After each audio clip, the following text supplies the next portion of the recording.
Good afternoon, everyone. Thank you for coming back timely. I have just a couple of announcements before we turn it back over to Tammy. One is that primary and alternate negotiators, you should have received on your chair a copy of the Federal Register notice outlining the contingency meeting dates for negotiated rulemaking should there be an elapse in appropriations. If you did not receive that, please let me know and I'll make sure you get a copy. Secondly, I had a question about protocols and primaries versus alternate speaking. As a reminder, in your protocols in section 2, it talks about the idea of speaking out by topic. So having someone come at the table by topic. So that is regulatory section. And we are trying to make it very clear when we're on a regulatory section. However, this opening part that we're doing now is just a very high level overview that Tammy is giving. And so I have been taking questions at this time from alternates, but as we get into the actual negotiations, I'll recognize those who are at the table only. I hope that clarifies that. And then in terms of consensus checks, other temperature checks, things like that, I just wanted to clarify that the protocol here is thumbs up is that you support the proposal or you agree to it. Thumb down is that you object to the proposal, or if it's a consensus check, that you're blocking consensus. And then a thumb in the middle is that you either have lukewarm support or you don't really have an opinion on the proposal. You're not supporting it, but you're also not blocking it. So in effect, it has similar to a thumbs up in that we would proceed forward if you have a thumb in the middle. Any questions on that?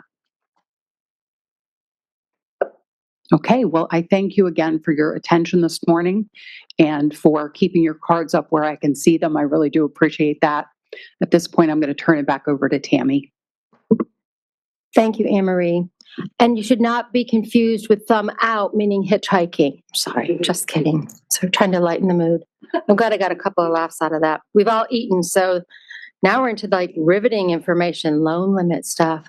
We do want to take a couple minutes to circle back on the questions that some of you answered. On the questions that you asked during lunch, we met to try to answer them. The first question, Emeka, you said, will there be a way forward for parent loan borrowers to be considered for PSLF? Everything that we discussed was created in statute, and we are not exercising any additional discretion around those provisions. They were very specific as to what would and would not qualify, and we believe the intent of Congress was to limit it in that way. So no, there will not be additional considerations at this time. We're just going to keep straight with the language of the statute. But thank you for that question. Ashley, we didn't misunderstand your question. We thought you were coming from a different place with your consolidation question and the application part of MAID. And I was thinking it was something going forward. And when we huddled, I realized very quickly the answer to that question is no. The statute was extremely specific in stating that the loan had to be made. That means funds had to be dispersed from the department. So we have already done a series of communications. It is on our website that the consolidation loan must be dispersed. Made is synonymous with dispersed in the loan programs. That's how we handle it operationally. That is OGC's interpretation of the statute now, and that is exactly how we're going to proceed going forward. Made on or after means that the money, it is a complete loan, and loans are made once the funds are dispersed. Okay, so we apologize, number one, for misspeaking on the consolidation part and answering your question where we were going to consider applications received by a certain date. It's going to take between 6 to 8 weeks to process those loan applications for consolidation. So should a borrower wait to the last minute, we we do not recommend that. We recommend that because of the timing around processing consolidation loans and also the influx of applications that we may receive as a result of this particular provision, that it is our expectation that borrowers would adhere to that and get their applications in advance of ever running up against that deadline. So I hope that I believe that also answers Alex's question and Ashley's question of clarification. And I love the fact that I get to leave the effective date questions on rehab to my colleague, Jake. Yeah, so we went back and looked at this a little bit more carefully. So Alex asked whether borrowers would have, or who made payments prior to the July 1, 2027 effective date would be able to apply those payments to their loan rehabilitation. So the way we had interpreted it is Congress created the effective date of July 1, 2027 for eligibility for that loan rehabilitation. And that means only payments made after that date will apply. There's a general presumption in law against reading statutes that have retroactive effect. Congress did not explicitly tell us to look at rehab or payments made to a rehab before that. And just from a practical standpoint, it doesn't make a ton of sense for us to do that. While we acknowledge that there is an argument to be made, that borrowers could get credit for the payments 9 to 10 months preceding. We don't think that's a correct way to read the statute because, again, Congress was very explicit that it is July 1, 2027, or on or after, rather. We would be effectively changing the date that Congress imposed if we were to read the payments before to be included within that. And just from a practical standpoint, we've always required borrowers to enter into a rehabilitation agreement for those payments. They wouldn't necessarily know what the payment would be under that agreement if we haven't actually entered into it yet. And obviously, because the regs currently state you can only rehab once, you can't rehab a second time until that date. We couldn't enter into a rehabilitation agreement until July 1, 2027 for that second rehab. I hope that answers your question.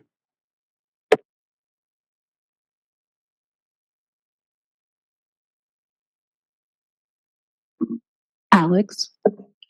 Yeah, I appreciate you all taking that back and looking at it because I do think it's a bit of a gray area. I guess my question for you is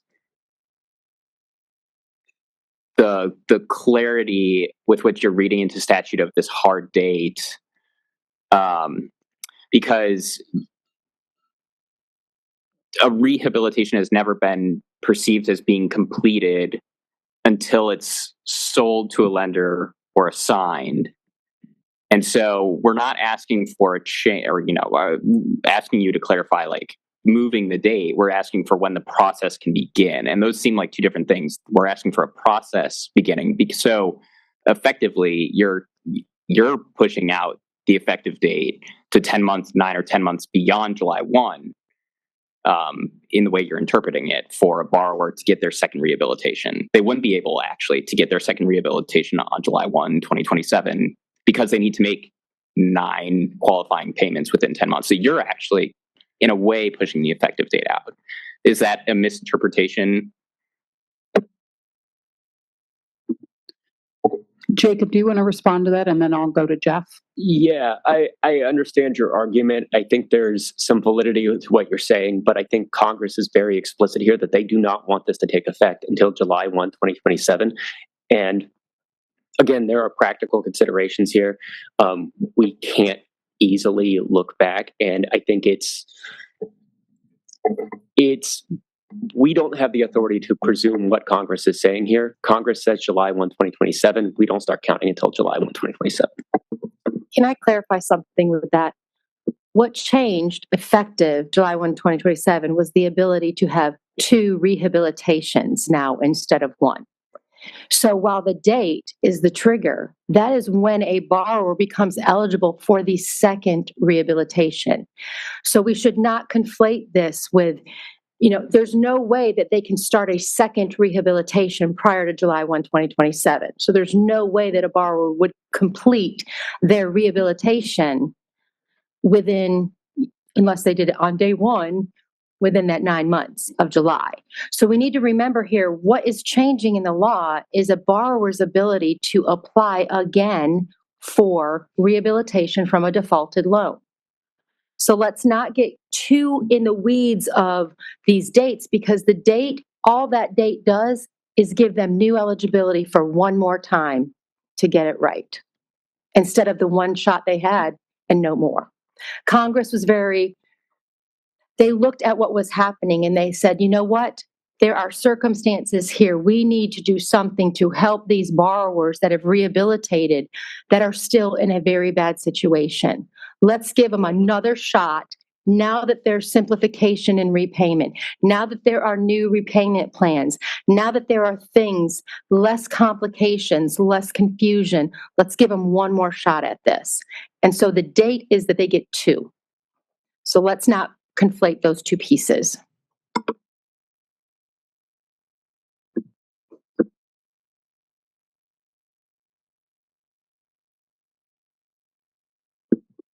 Tammy, there's no further cards, so I'm going to take it back to you. Thank you. Tamara? Thank you. Sorry, just a technical issue. We're getting some messages from our constituents who signed up to participate online that they're not able to access that. So I just wanted to raise that concern so you're aware. Thanks.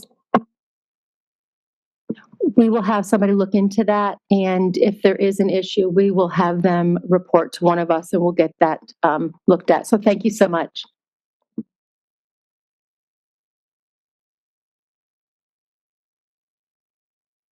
And now I see no more cards. All right.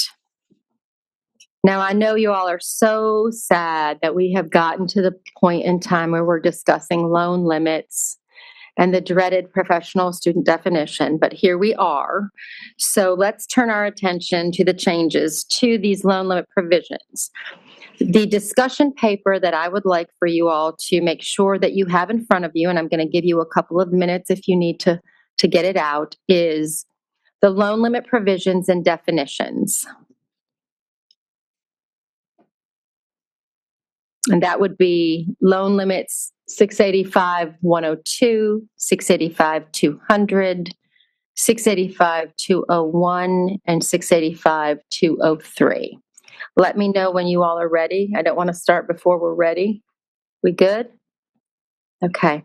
I'd say thumbs up, but that means something totally different in our world, so we should not say that. This particular discussion paper and proposed regulatory text provides an overview of the legislative action in the bill, the regulatory sections that would be impacted by these statutory changes, and a brief proposal regarding these loan limit provisions and definitions. We're proposing corresponding changes to the regulatory based on the statutory citations in these regulations that have been impacted by the bill, as well as modifying the regulatory text to reflect the amendments under the bill. We will terminate the authority to make direct plus loans to graduate and professional students on or after July 1, 2026. We have revised annual loan limits for graduate and professional students, as well as parents who borrow a direct plus loan on behalf of a dependent student beginning on July 1, 2026. We'll revise aggregate loan limits for graduate and professional students, as well as parents who borrow a direct plus loan on behalf of a dependent student beginning on July 1, 2026. Revise the lifetime maximum aggregate loan amounts for all students on or after July 1, 2026. Provide an interim exception during the student's expected time to credential when these new loan limits would not apply. Establish another annual loan limit requirement to reduce the annual award for students enrolled less than full-time, and provide authority for institutions to limit federal loan eligibility for student and parent borrowers enrolled in specific programs of study. Define the following terms: graduate student, professional student, expected time to credential, and program length. Excuse me. Our direct loan regulations in Part 685 has a general definition section. So instead of creating within the specific section of the loan limits 685-203, because this definition is applicable across the loan programs, we thought it was appropriate to add it to the definition section that started in Part 685. So that is why we moved to 685-102. It's a term that is used across the loan programs. So therefore, with specificity, it should go in front of where the section is already exists for definitions. So we codify the following terms in our regulations: graduate student, professional student, expected time to credential, and program length. These are critical as we discuss this particular provision later on. It's critical that we have these definitions and we understand what they mean. So in 685-200 and 201, borrower eligibility and obtaining a loan, 685-200 is limiting graduate plus and applying for a graduate plus. One of the loan types under the direct loan program is obviously the plus loan for graduate and professional students, also known as graduate plus loans. Our proposed regulations, however, include plus loan eligibility for graduate professional students effective July 1. So beginning July 1, 2026, a graduate student or professional student may no longer borrow a graduate plus loan. Similarly, in 685-201, we discuss the requirements for obtaining a loan and establish the parameters for obtaining and applying for a graduate plus loan on account of the new limitations. So before we go into anything else, is there anything that you all would like to discuss on this particular small piece of the pie?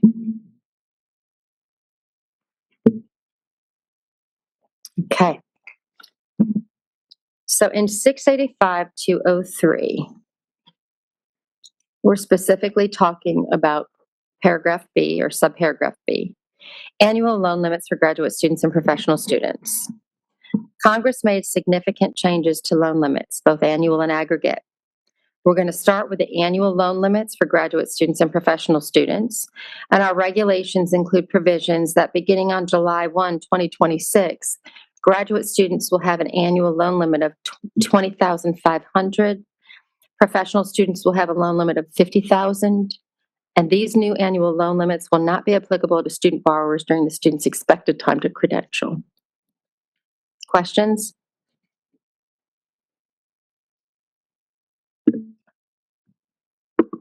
Andy? Question on, I might be jumping ahead, but I think you were alluding to paragraph C, ceases to be enrolled for legacy. Are we there yet, or am I jumping ahead? Well, on my piece of paper, we're not there yet, but we skipped C and went to E, so I'm sure that was intentional. So remember, this is just a high-level overview of this particular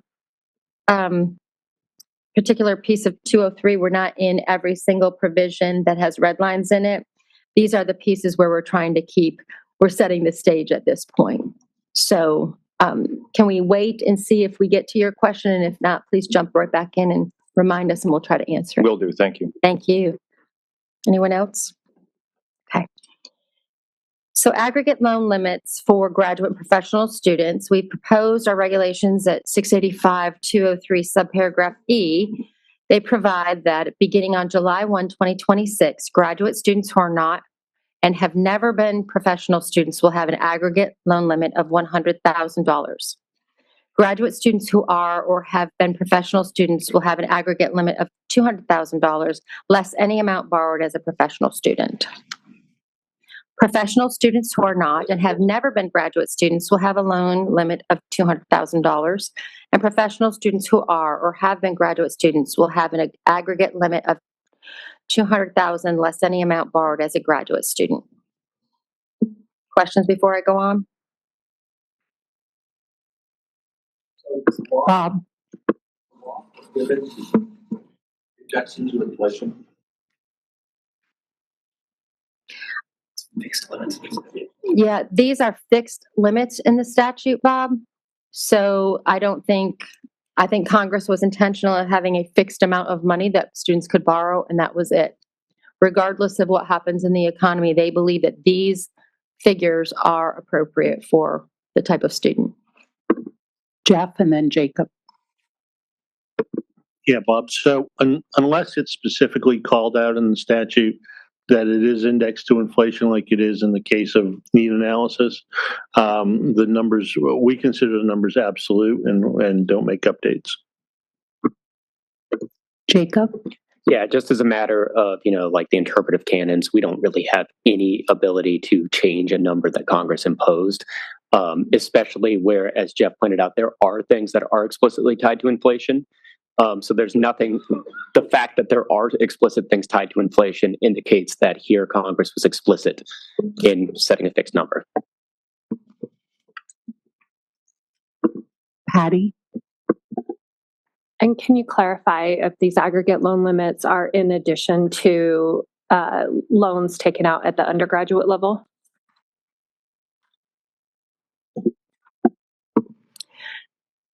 I believe the statutory language is addition to, I think, is what it doesn't say that word, but that's what the intent of the statute is. It's in addition to. Okay. Point of clarification, we stayed largely with the statute every place we could. There's little to no discretion on the part of the department for certain provisions that we are presenting to you. And while they are proposed regulations, it's a close statutory read. We have no discretion whatsoever to change them. So it is important that as when we are engaging in these conversations, that if the secretary has discretion, we're going to look at that and we're going to seek your opinions on those. But where our hands are literally tied because there's no discretion, like a fixed loan limit, like Jeff said, an absolute loan limit, Congress didn't put in any kind of buffer there to change these amounts. In this case, these are the limits that were intended by Congress. We'll go next to Bob. So if we're discussing this stuff in detail later on, please advise, and I'll hold off the question until later. But Yes, sir, we are. This is just a very brief overview. okay. And then we will get into the specific red line text when we're finished going through this section. And we'll pull up the red lines on the screen and we will literally actually talk through every single one of them. Does that help? Thank you, sir. Great question.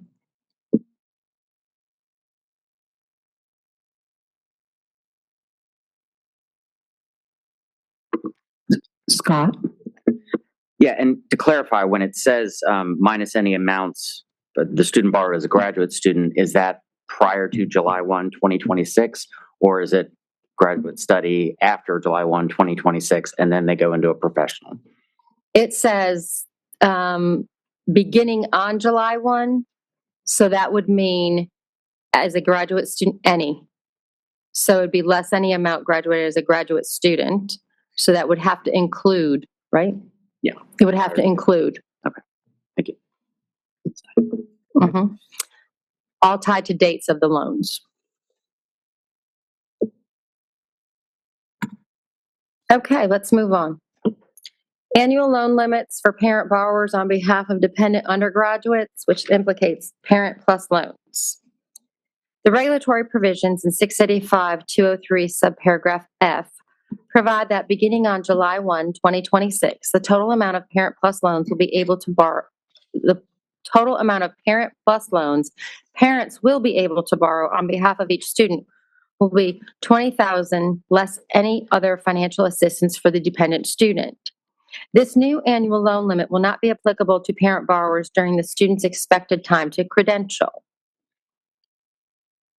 In 685-203G, aggregate loan limits, parent borrowers on behalf of dependent undergraduates. And like these other provisions, these are the aggregate limits for plus loan borrowers, parent plus borrowers. Our proposed regulations provide in 685-203G that beginning July 1, 2026, the total amount of parent plus loans parents will be able to borrow on behalf of each dependent student will be $65,000 for the entire period of enrollment and without regard to any amounts repaid, forgiven, canceled, or otherwise discharged on any such loan. Like the provisions above, the new aggregate loan limit will not be applicable to parent borrowers during the student's expected time to credential. In 685-203J, lifetime maximum aggregate, we discuss a new concept. a lifetime maximum aggregate. Our proposed regulations provide that the new lifetime maximum aggregate limits the total amount of loans an individual may ever borrow under the federal student loan programs authorized under the Higher Education Act of 1965 as amended, regardless of whether their principal balance is paid down, discharged, or forgiven. That lifetime maximum aggregate limit is $257,500. Like the provisions above, the new lifetime maximum aggregate loan limit will not be applicable to borrowers during the student's expected time to credential. We can stop there and then we'll finish. Well, we only have one provision. Let me just keep right on going. 685-203L, less than full-time enrollment and institutionally determined limits. Under our proposed regulations, we include some additional miscellaneous loan limit provisions. And this is directly related to a direct loan eligibility for less than full-time enrollment and an institution's ability to limit borrowing. Our proposed regulations provide that for the less than full-time student enrollment, a student who is enrolled in an eligible program at an institution on less than a full-time basis during any academic year. The key here is academic year. The amount of any direct loan that student may borrow for an academic year or its equivalent shall be reduced based on less than full-time status, rounded to the nearest whole percentage point, as provided in a schedule of reductions published by the Secretary.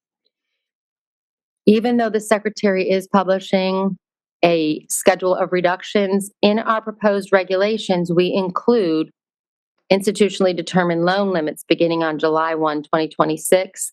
And we also include the provision where the loans are reduced in academic year based on less than full-time enrollment.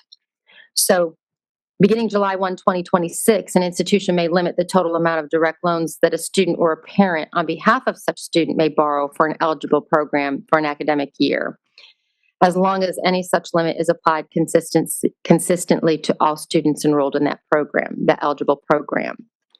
Prior to this, you were only allowed on a case-by-case basis to limit a borrower's loan eligibility.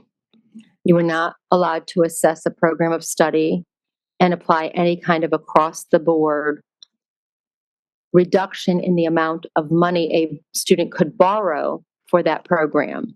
So, for instance, if you had a course in underwater basket weaving, we seem to go to underwater basket weaving. I would really hope that there's not a school out there that has that. I'd feel really, really bad. Stop it. It was an interim class offered in the May semester. Okay. Yes. So if we have a class that is how to unscrew the tap off of a water bottle, which I don't think we have one of those, then obviously getting maximum loan amounts for something that's not going to be a return on investment only puts the borrower in a very bad position. So you can see through what Congress has done, through the words that our undersecretary gave us earlier, through the words that Mr. Andrade said to us, and the intent and our proposed regulations before we dive into the deep dive, we are looking at making sure institutions are held accountable, lowering their costs of education, right? Because that's really what has to happen. And these students are going to borrow responsibly and pay responsibly.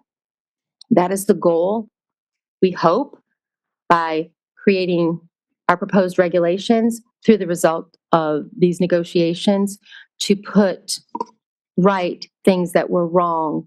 And we hope that our discussions here today will continue to allow us to craft regulations that will be easy to understand in plain language.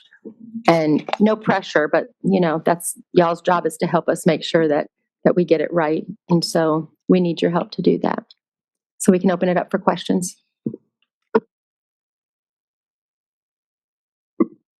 Andy and then Scott. Just a comment on your last statement. We, in good faith, do want to do that and help the institutions do. We're going to need your help too with the accreditors. There's a lot of frameworks involved in program expense that are out of the hands of universities and colleges. And so to affect change, we're missing a party at the table, and that is the accrediting bodies, just to make that for the record too.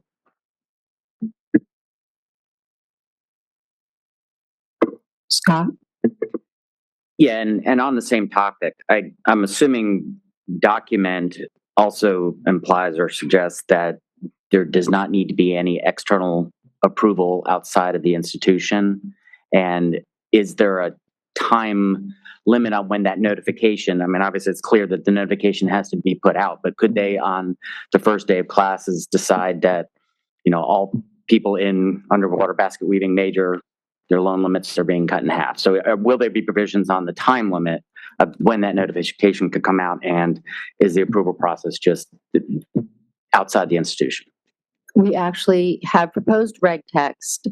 We might not speak to what an institution's timing is, but we do speak to clear and conspicuous. Every point of contact with the student has to be out there well before a student enrolls. So current students in that particular program should be notified. If the school is making those changes, we will not tell the school what they have to do to notify. We are saying these are the expectations, that you provide clear and conspicuous information. And that is the expectation, that they would immediately have it publicized in their calendar, and on their websites, any piece of information that touches these students. But a lot of times we don't go with certain specificity because we don't want to regulate ourselves. And so these are institutional expectations, and the burden lies with the institution to make sure that there is clear-cut information on this particular program should they choose to reduce the loan limit for that program. And the documentation, yes, they would have to make sure that they have something in their files.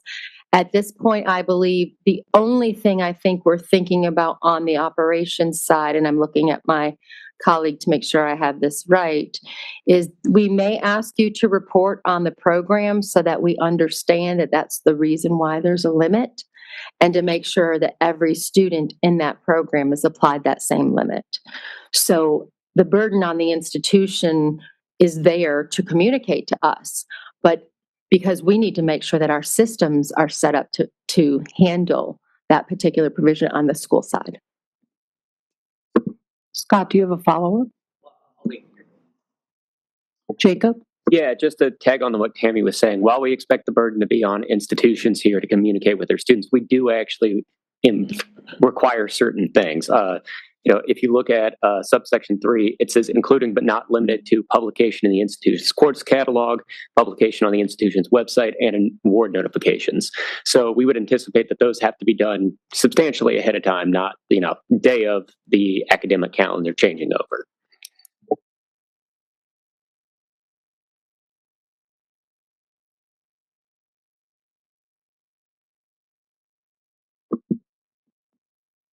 I see no more cards.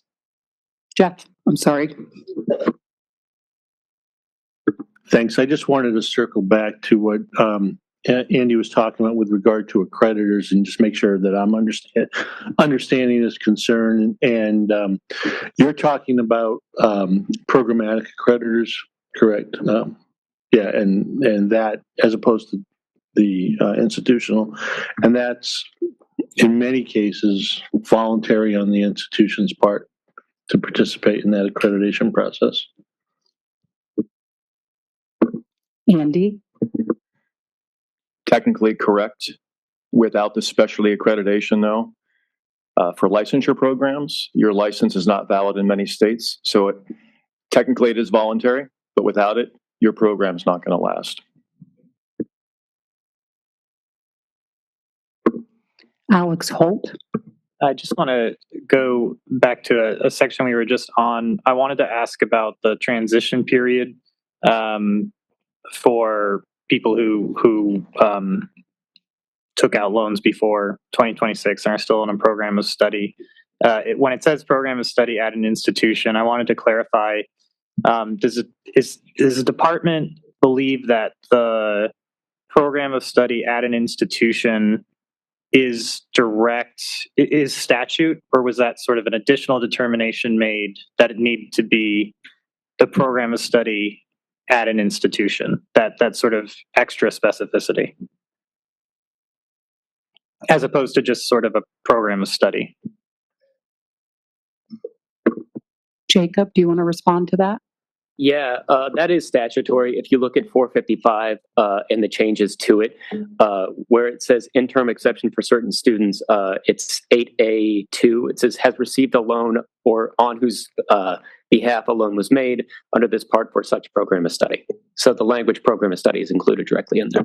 The program is, but at the institution is the question I have, as opposed to program of study generally. It would have to be at the institution because you're getting a loan at that institution for that program for what you're studying there. Okay. So it's not a global program of study. Is that what you're not Yes, answering? that's what Not some, no, we're not publishing a list of global programs that should have annual loan limits. This is an institutional decision based on whatever data they want to pull and look at. They're finding this respective program of study does not merit the students getting full-time, full annual limits because the return on investment for them is far less than they could ever make by getting that respective degree. Okay. So it would have to be on the institution level. And that was not something that we do not at this point, there is no statutory responsibility for us to regulate that program of study. It is the program of study at the institution because the loan limits apply while they're enrolled in that particular institution or any other institution. So does that make sense? Bennett and then Jenna.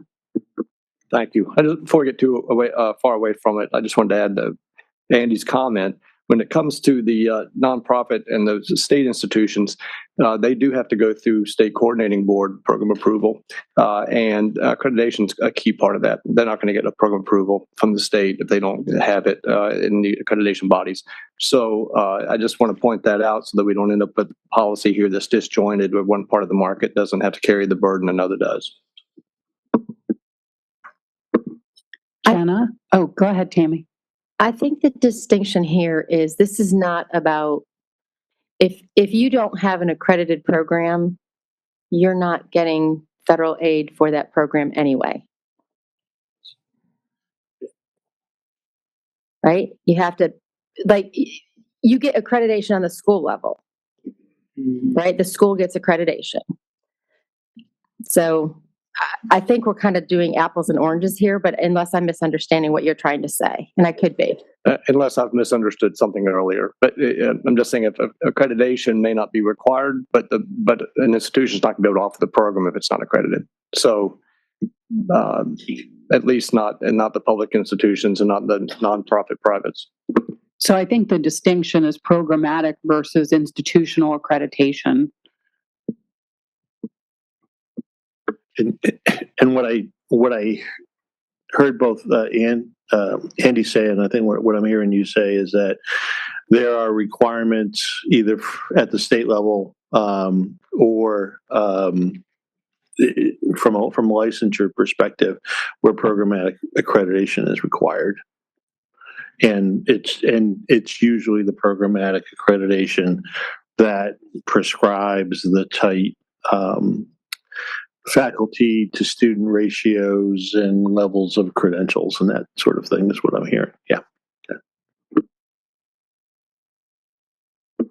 Jenna?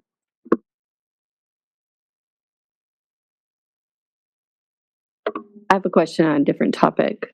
If we're done with the accreditation, on the less than full-time enrollment language, is there a start date for when that will start? That was effective for the July 1. It was effective upon enactment. We are not going to institute that until the 26-27 award year because we cannot, there's no way that we could have communicated out to schools effectively, appropriately, in enough time to allow there to be communication around. It would have been very unfair for us given the way things happen in our loan world, for us to just automatically reduce that without having the schedule published and conversation and in the regs. So we have moved that to the 26-27 award year. Follow up. So is that a July 1, 20? Yes, ma'am. Thank you. Yes, ma'am. And that will be specified in the communication that we send out to everybody when we get ready to do that. Now to Andy. Okay, thank you. That's okay. So the word ceases to be enrolled. Is there a desire from the department to have the committee further define that? Leave of absence, withdrawal, official withdrawal. There's a lot of different terms that different universities use for enrollment.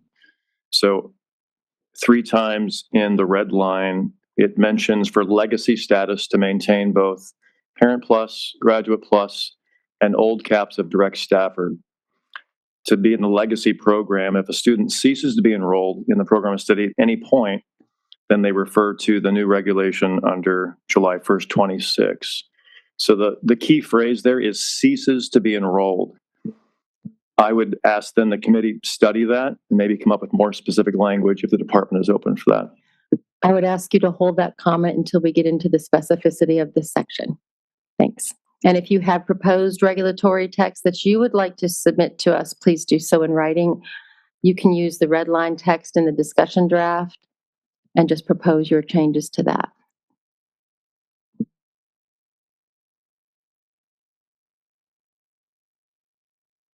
Ashley? Yes, I just wanted to ask for clarification on the institutionally determined loan limits. That applies to students who are currently enrolled in a program. Then does that mean that then their limits, the school institution can impose limits while they're already enrolled in a program? So rather than letting them complete it and for new enrollees? The effective date, I believe, is July 1, 2026. So it would be from that point forward. Okay, so then there's no like grandfathered exception for, okay, like there are for other sections. Okay, just wanted to confirm. There was no flexibility in the statutory language on that. Jacob? Yeah, the statute's pretty clear there that it's for periods of instruction rather than, total enrollment.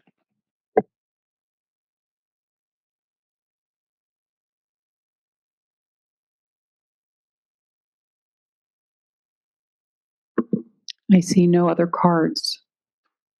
Tammy, I'll send it back to you. All right, here we go. This was our day 2 stuff, guys.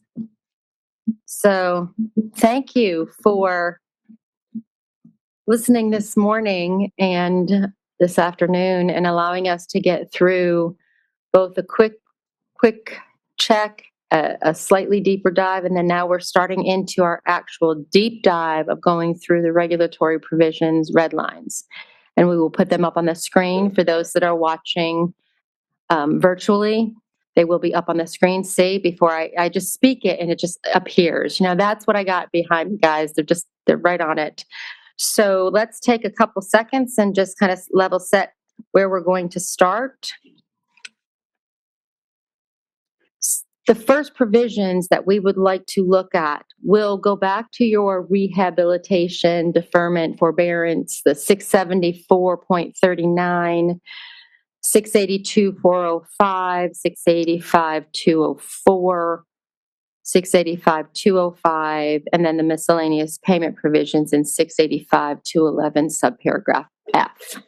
So I'll give you a second to get there, and then we will start.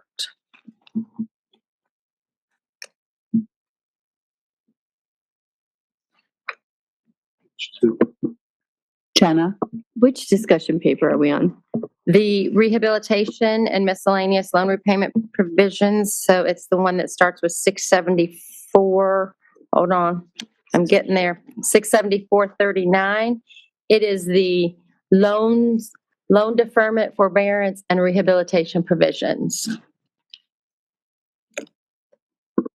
So just to clarify at this point, this is when we'll have the primaries only or whomever is at the table speaking. So if anybody wants to make a swap out, we are starting with 674.39. And we'll clarify when we start the next section in case anybody wants to switch at that time. I'm sorry, we're starting with that paper, but the actual, oh, okay. No, yep, go Linnea, you're right. Go ahead, no. Go to the 204. We're gonna start with, yeah. So we're gonna start with the deferments, okay?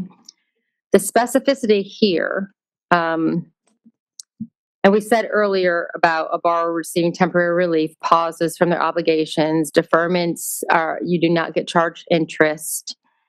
And there's several types of deferments, but the ones that we're specifically looking at here is unemployment deferment. If you look at subparagraph F1, Romanet 1, for loans disbursed before July 1, 2027, a direct loan is eligible for deferment during periods that collectively do not exceed 3 years in which the borrower is seeking and unable to find full-time employment.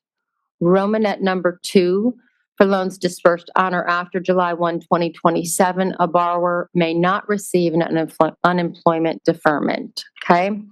So currently, the borrower who receives an unemployment benefit or is seeking and unable to find full-time employment may be eligible for an unemployment deferment. And borrower who receives a means-tested benefit like temporary assistance, for needy families, TANF, works full-time but has a monthly income that isn't more than the minimum wage rate of 150% of the poverty guideline for their family size and state of residence, whichever is greater, serving in the Peace Corps, they may be eligible for an economic hardship deferment. And a borrower may receive this deferment for up to 3 years. The Higher Education Act, amended by the bill, changed this. And new direct loans made on or after July 1 will no longer be eligible for the unemployment or economic hardship deferments. And so this provision is the unemployment. And so we can look at the forbearance, which is 205, and it says the exact same thing, right? So we're making conforming changes based on the fact that it's for deferments and forbearances. So we modify the regulations. We obviously preserve the loans that are before July 1, 2027, and then in specificity, we list out here exactly what the statute told us to say. Loans disbursed on or after July 1, 2027, the borrower may not receive an unemployment deferment. So there'll be no more unemployment deferments. It's pretty self-explanatory. Questions, comments? Andy? Just a clarification. So if a student has a loan both dispersed before July 1st of 2027 and then one after, are they all or nothing? In other words, do they move completely to the new regulation, or is it a prorated amount for the loan before 27 and then a prorated amount for post July 1st, 27? I believe, and someone correct me if I'm wrong, it's per loan. It says for loans dispersed before, that provision stays. For loans dispersed after, there is no more. So it would have to be split unless they've consolidated, and then that's not, you can't split it when it's consolidated. So it's very specific here. The date is before or after. Yeah, it's off the loan, not the other. Yeah, it's always loans, not borrower. Well, in this case, it's always loans, not borrower. Just when I say that, it'll change, so.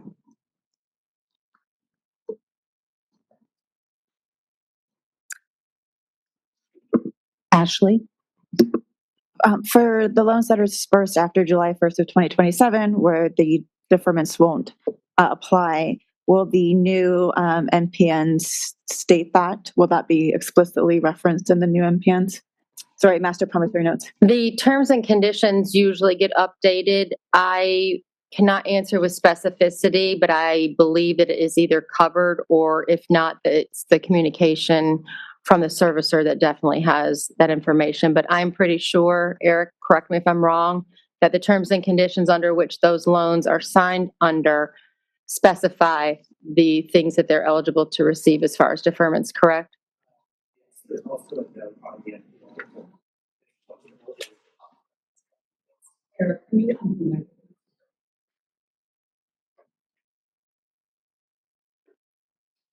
Yes, Amy, you're correct. There's also a note within the MPN itself that says that anytime the statute changes, that Right. that's That's applicable right. to the borrower. So, Eric does make a very good point. Under a promissory note, the department is a master promissory note. The department is able, it says right in there, we are able to change the terms and conditions under these loans. So even though they may not be under a new note, they haven't signed a new note, if they do have a loan before and a loan after, the changes are already covered because we put language in the master promissory note that said, there are ways, the things that change, we're able to do that and it's still applicable. The master promissory note does not become invalid because of changes made on by the statute. So essentially just like a catch-all provision. Okay. Just a point for the transcript, that was Eric Hardy, who's a member of the department staff.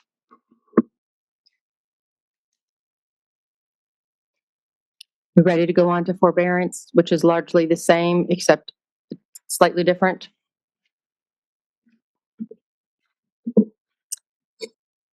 So under our current regulations, would we advance up to 205 for me, please? Oh, Lene, would you go back up just a little bit? Sorry. We added the word "the." I want to point that out in paragraph 3. Okay. And whoops, go up just a little bit. And we didn't talk about this, but the economic hardship deferment in G1, Romanet 1, here's the specific language here. For loans dispersed before, a borrower who has experienced or will experience an economic hardship in accordance with paragraph G2 of this section is eligible for deferment during periods that collectively do not exceed 3 years. We have struck through in which the borrower has experienced or will experience an economic hardship in accordance with paragraph G2 of this section. We have added Romanet 2 for loans dispersed on or after July 1, 2027. A borrower may not receive an economic hardship deferment under paragraph G of this section. And then we changed Romanet 2 to Romanet 3 on the bottom. Now we can go to 205. All right, 205, under the current regulations, a borrower may receive a forbearance if they're unable to make their monthly loan payments. And at this point, we are changing in paragraph A. We are adding after the words capitalized, notwithstanding the periods of forbearance in paragraph C1 of this section. And we change the capital T to a lowercase t. Then we talk about in paragraph B, an administrative forbearance. We added after the word circumstances and notwithstanding the periods of forbearance in paragraph C1 of this section. And now we're in C1, period of forbearance, and we added a Romanet 1 that stated loans dispersed before July 1, 2027, and Romanet 2 for loans on or after July 1, 2027, a period that does not exceed 9 months within a 24-month period, which begins on the first month for which the forbearance is granted.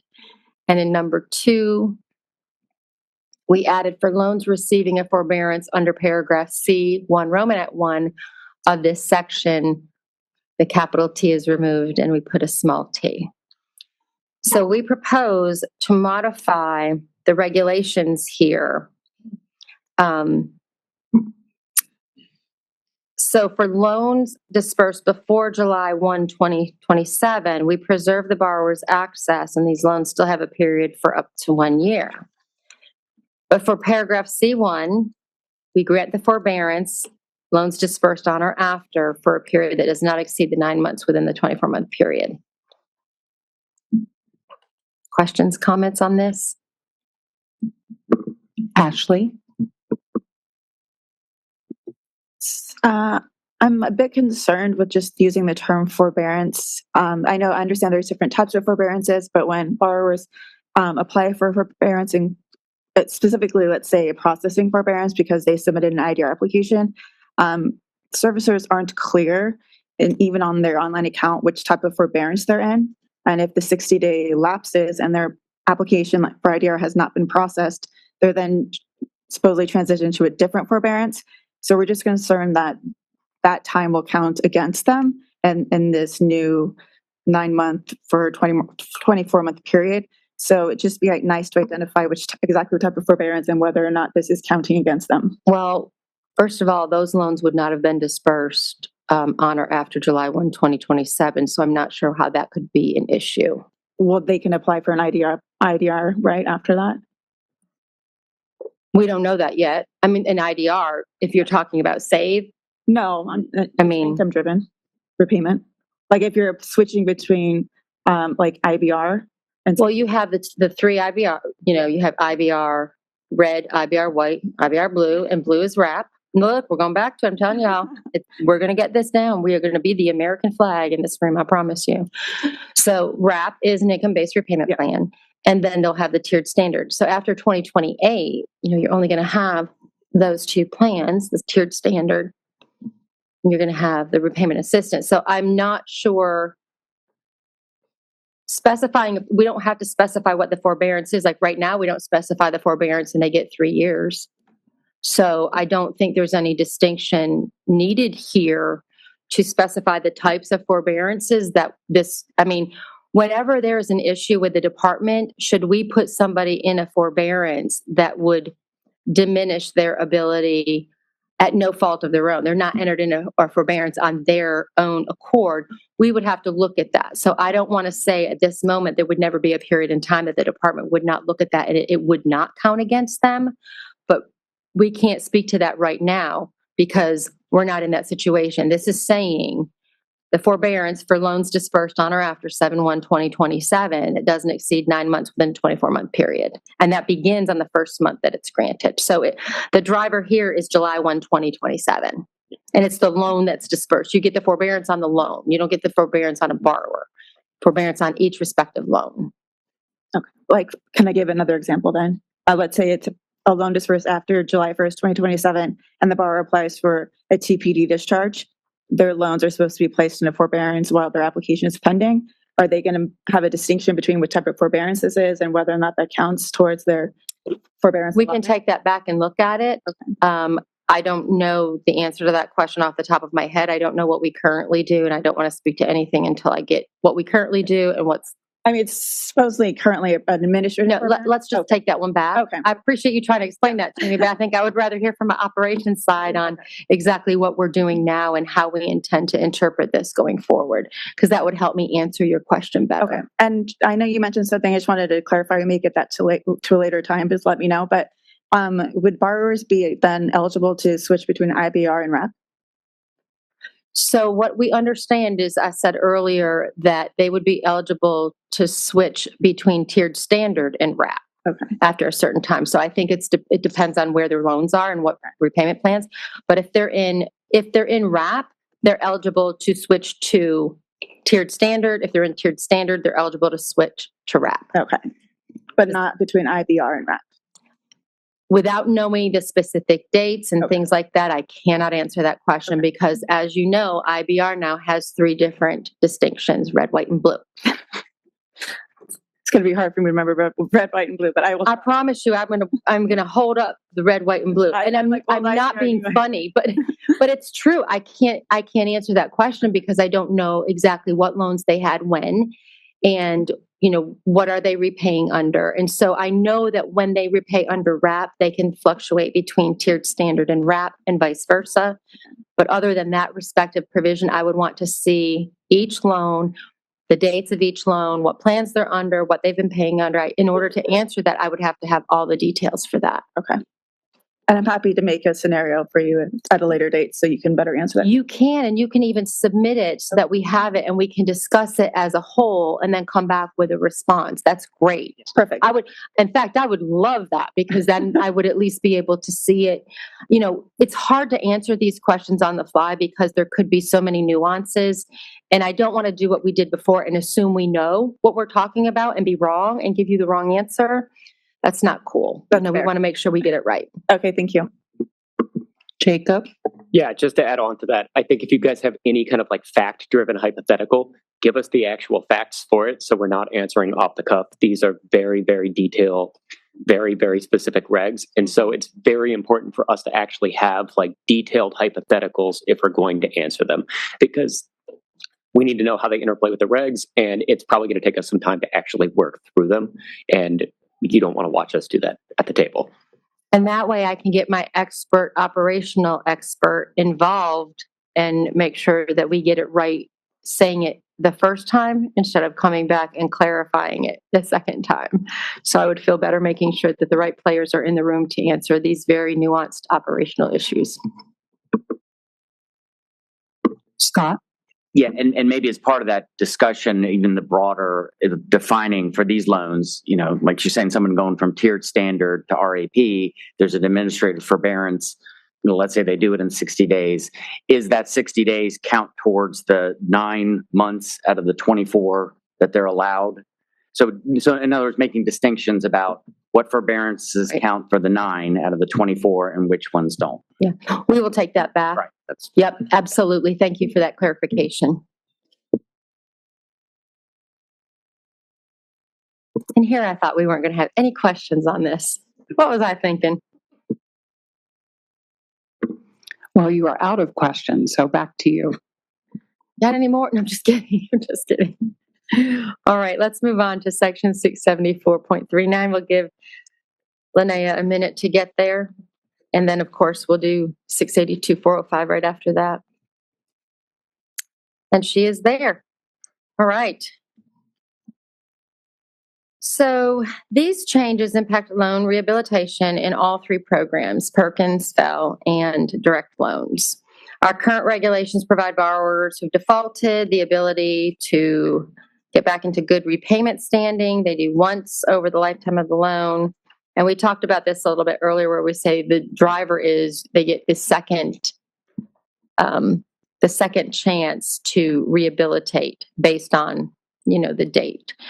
So for this particular provision in E1, on or before June 30th, 2027, the borrower may rehabilitate a defaulted loan only one time. The distinction here is number 2, paragraph 2, on or after July 1, 2027, the borrower may rehabilitate a defaulted loan a maximum of 2 times. So the date, here's the trigger. So if there are loans on or after July 1 that are defaulted, they may rehabilitate 2 times in the course of the lifetime of the loan. Okay? I think that's pretty self-explanatory. We can move down to, and this is under the Perkins section, by the way. 674 is Perkins. All right. I believe the next provision is 682.405. So here, under paragraph 3, Romanet 3, we have on or after July 1, 2027, a borrower may only obtain the benefit of a suspension of administrative wage garnishment one time per each attempt to rehabilitate a defaulted loan. Here we're making conforming edits to our FEL provisions to also make sure that the wage garnishment, when we suspend the administration of wage garnishment, that we get that twice. But this is saying one time per each attempt. So in other words, it's also making the conforming edit. You get 2 times to rehabilitate, and that's the same thing that happens here. After the loan's been rehabilitated, the benefits, okay, we didn't really change anything. We added a Romanet 2. A loan may only be rehabilitated once between August 14th, 2008 through June 30th, 2027. On or before July 1, 2027, a loan may only be rehabilitated a maximum of 2 times over the loan's lifetime, regardless of when the loan was made. So here's the distinction, regardless of when the loan was made, right? They're saying you're going to get 2. Obviously, because FEL, we haven't really made any loans for a really long time. Questions, comments?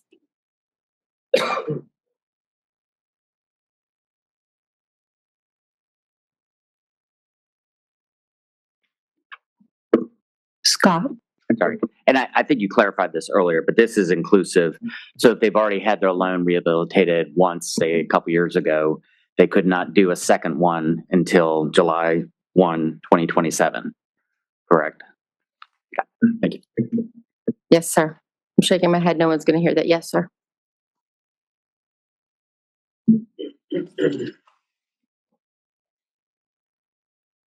Okay.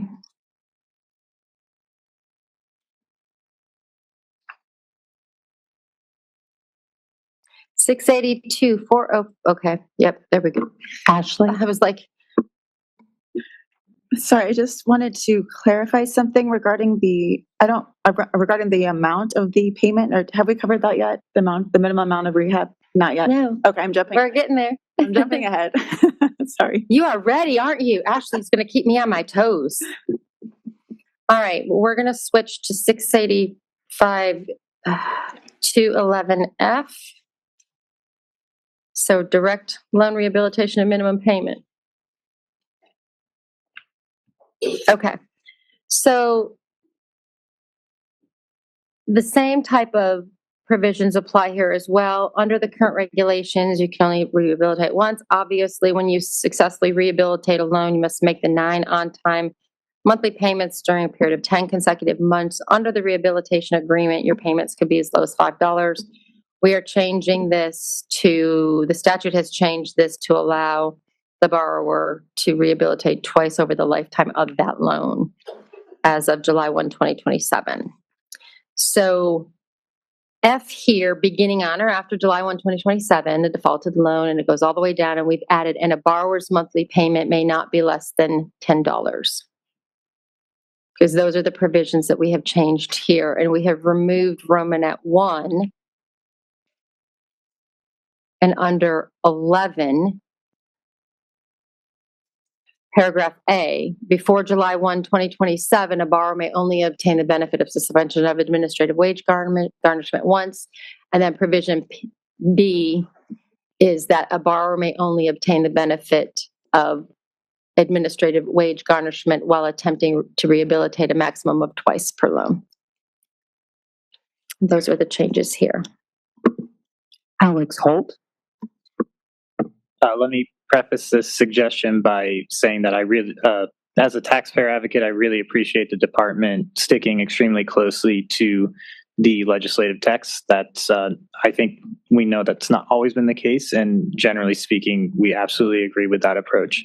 I think in this case, my understanding is that basically Congress didn't want it to be less than $10, but I would encourage you to consider having it be the higher of $10 or the IBR or RAP payment. I think that's going to make it a lot easier for borrowers to not immediately redefault after rehabbing. If you have somebody rehab paying $10 and then they face an $80 monthly payment, you're going to have a high likelihood of a redefault, and that's a waste of a deferment.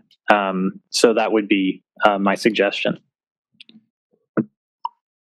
We talked a little bit about this at lunch, and the statute is the minimum, and we're going to stick to the statute of the minimum. That's not to say that borrowers could not pay more, but because we're fixed into the statutory language of the minimum, we do not believe that gives us any ability to fluctuate between the statute which said a minimum. It did not give us a condition where we could look at IBR or RAP or standard. And so we feel like we're locked into the minimum is $10 here. So we do appreciate your suggestion. We don't believe we have any discretion to change the minimum there. But there's nothing that precludes a borrower from paying more. So I would suggest that the communications, as you are working, I don't know if your constituency group works with borrowers, but as any of you in your constituency groups are working with borrowers, encourage them to make more than the minimum payment if they're able to. Get them used to what's going to come. And hopefully that will ease the burden of jumping from a $10 payment into, a higher payment. But yes, we appreciate that. Okay, we appreciate the department taking the legislative text so seriously. Thank you so much for that. Alex Ritchie?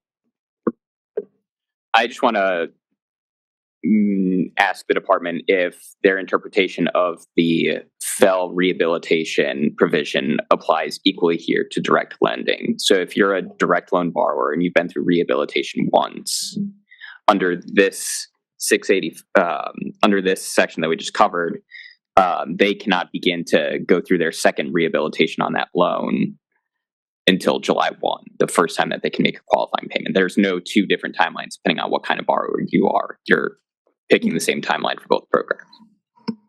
Yes. Is that not clear? Just making sure, because the words in the existing regulation are a little bit more verbose under direct loan compared to FEL. I would say more than likely that's because FEL is no longer dispersing new loans. And so we needed to cover all of the different scenarios under the direct loan program. So we wanted to make sure that those were captured. I can't speak for, well, yes, I can. I mean, my team wrote the reg text, so I guess I can speak to the intention here. But I think it's because for the FEL language, the statute was quite specific. Boom, here it is. And then for ours, it provided more specificity in the direct loan program around this. So that would be why you see, it's not that we chose to do more in one loan program than the other. It was what the statute dictated at this point. So if that helps with the clarification. The intent here is across the board is rehab is twice. Regardless of the loan program, Perkins, FEL, direct loans, you get a shot twice. In FEL, you also get administrative wage garnishment suspension twice. That's not something you get in, I guess you could get that, but you don't get that in DL like that, because if you're rehabilitating, we control that a little bit differently than we do in the FEL world. And so that's probably why you see more language around the specificity with administrative wage garnishment in the FEL provisions. That was a piece of what actually happened with the loan, whereas in direct loans, it's a little bit different the way we service them because there are loans. And so we already know that those pieces are already covered. I hope that makes sense. Ashley, and then Scott.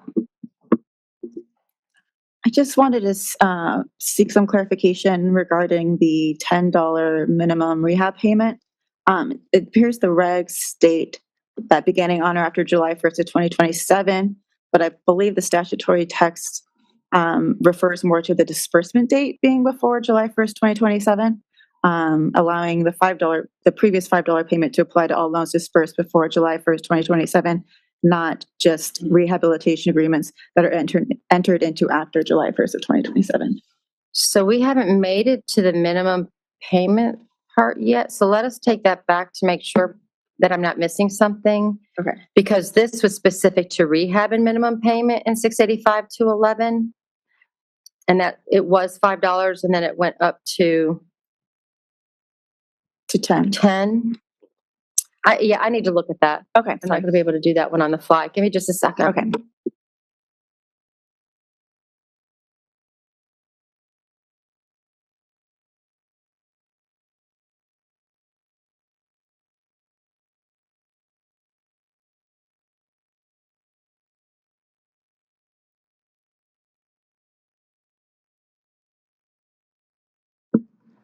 So it specifies, the statute specifies that it's Part D on or after July 1, 2027. Is that not what we have here? A borrower who has one or more loans made under Part D on or after July 1st of 2027. So that to me reads a loan dispersed, a loan that's made on or after July 1st of 2027. Okay, we'll take that back, and if we've got something wrong, we will fix it. Okay. Scott? Going back to the two times, maybe I'll ask the question first. Was Fresh Start considered a rehabilitation? So for loans that were in during the pandemic pause, it was not officially. So that would not be considered one of the rehabilitations that would count against the two that they're allowed. We had already discussed that in the Fresh Start language, that it would not count against the rehabilitation. While they were rehabilitated, basically, they were fixed. It did not take away the entitlement that they were not entitlement. It did take away the benefit of receiving rehabilitation for a defaulted loan one time. Fresh Start was a separate initiative with separate parameters around that.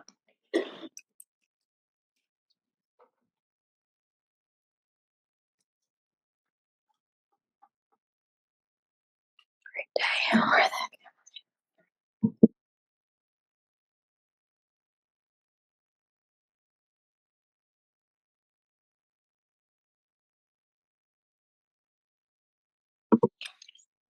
I believe I am on minimum payment.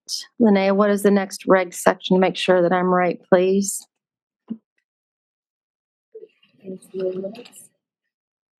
Yes, in the limits. Okay, I believe it's 211 F1 for minimum payment. Oh, no, that's wrong. I'm so sorry. I think we're finished with this. Okay, let's take a, no wonder she's not snapping. Did you see that? She just kind of said, all right. Tammy, given the time, it's about 20 after 2. Do you want to take a 10-minute break? Absolutely. We will never turn down a break. Awesome. We'll be back at 2:30.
Welcome back, everyone. I'm going to turn it over quickly to Tammy so we can go back to one provision that we missed earlier.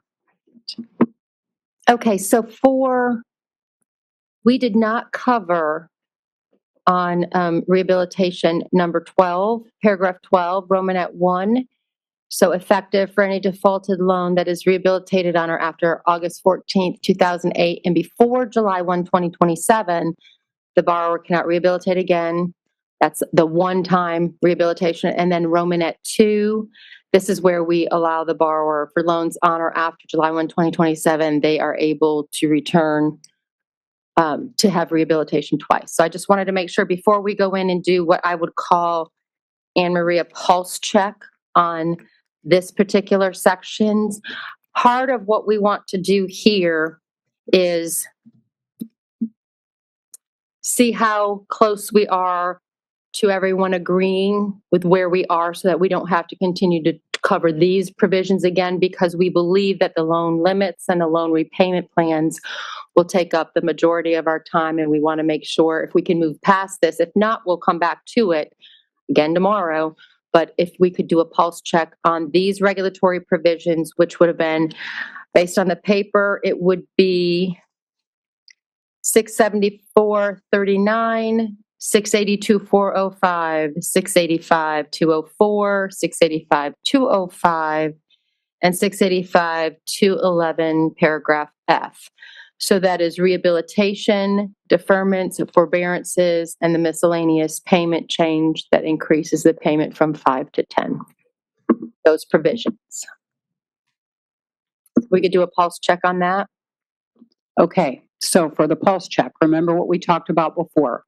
Thumbs up if you support it. Thumbs down if you block it. This is not consensus, this is just a pulse check. But thumbs down if you do not support this as written. Thumb in the middle is that you are either abstaining, or actually abstaining is no thumb. And then thumb in the middle is if you are not going to block the idea, but that you're not crazy about it. Or if there's something they want us to reconsider again in the middle.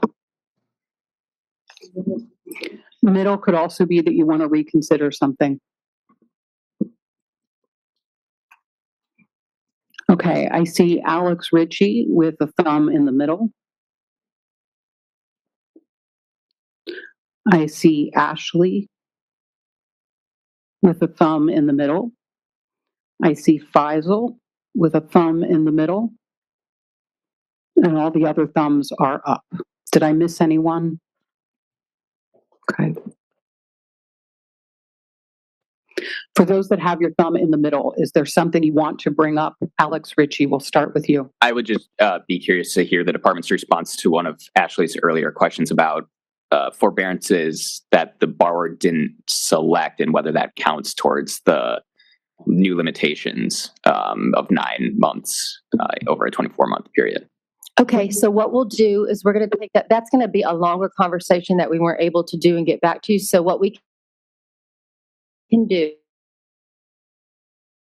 long in negotiating here, we'll take this back tonight, flesh it out, and then first thing tomorrow, if we could revisit if what we present is amenable, we can get to our thumbs up, thumbs sideways, or thumbs down on that so that we can be done with these provisions and then focus the remainder of our time on the loan limits and the repayment plans. How does that sound?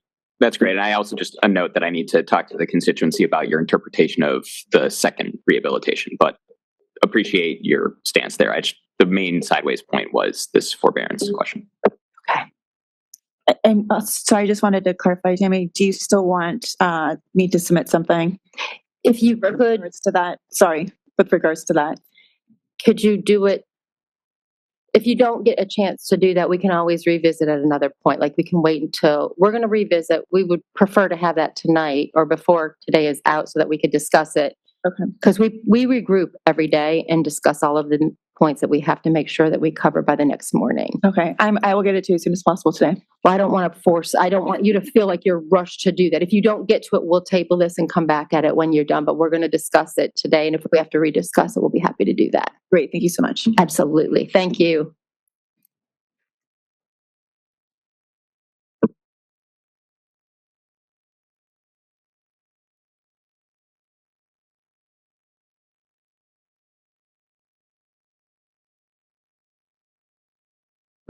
Alex, for clarification purposes, tell us again exactly what you are asking. Is it Ashley's point or you're looking at something else? We want to make sure that we have it.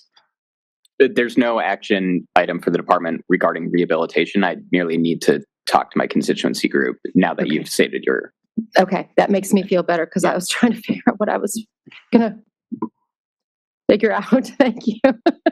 Sorry, guys, it's been a long day.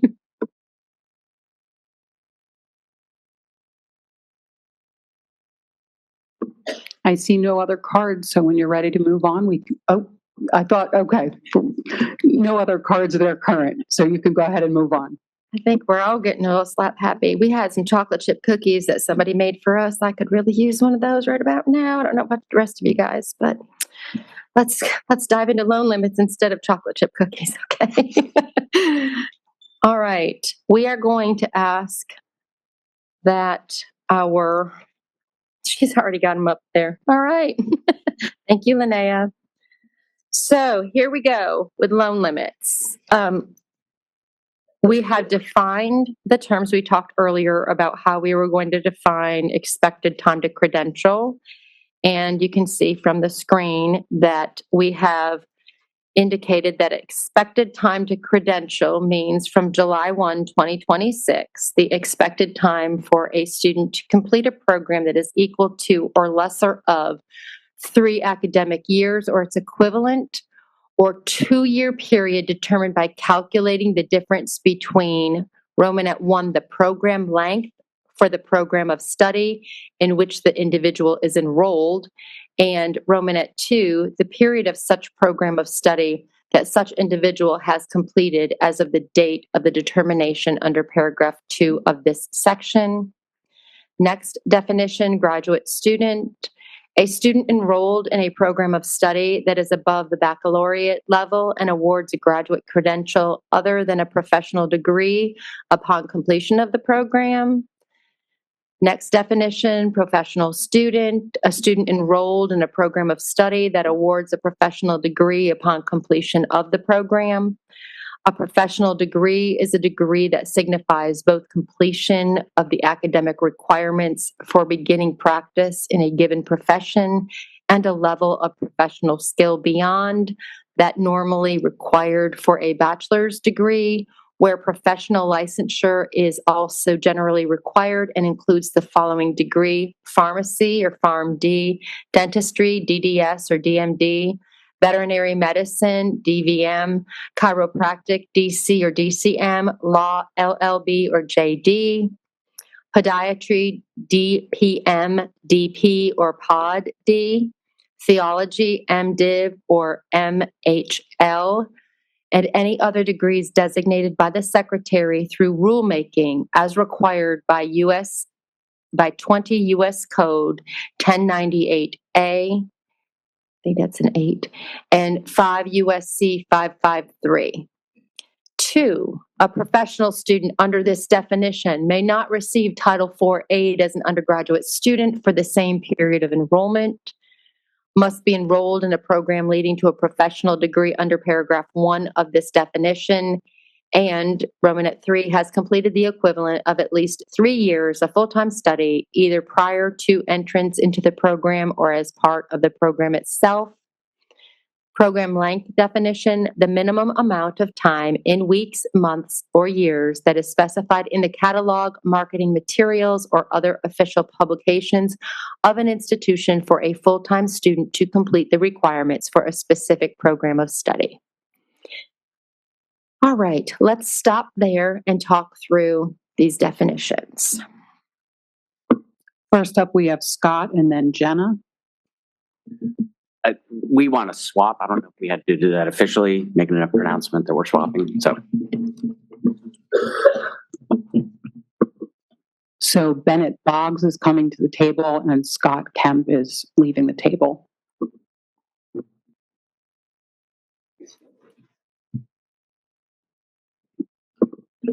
Jenna? Thank you. In the expected time to credential definition, sub 1, 3 academic years or its equivalent, by including the equivalent language, are we assuming it's 3 academic years full time? So sort of how would part-time status, is the equivalent covering part-time? So if it takes you 6 years because you're going half-time, is that what that means? I think the equivalent, let me get there. The equivalent is what is the equivalent to 3 academic years. Not that there's the equivalent of the type of enrollment status, but the equivalent to what would be 3 academic years. So if you're not a standard academic year school, what would the equivalent be for your respective type of student status? Does that make sense? Yeah, good, because I don't know what your statuses are for all these different things, so I couldn't possibly go into any more detail on that. So then is the 3 academic years full-time? I believe it is 3 academic years. We do not specify full-time or part-time, so I cannot, we will take that back and look at that, but I don't think that there is a specification that it has to be. We're expecting them to credential within this 3-year period of time, regardless of how they get there, part-time or otherwise. I don't believe there's there was no specificity in the statute, and we did not have any discretion to add anything additional to that. So I believe that it is however they credential based on that period of time. It's the period of time that we're worried about, not the status of enrollment. Jacob, did you have a follow-up to that point? Yeah, just to tag on to what Tammy's saying, I think because the statute is not explicit there, we have to just read that as a time frame. Again, the statute in other places tells us where to make reductions based on, full-time enrollment. There's nothing in here that would suggest that we should be looking at, the hours of enrollment or the percentage that somebody is enrolled. So I think we have to just treat that as a chronological time period. Deborah?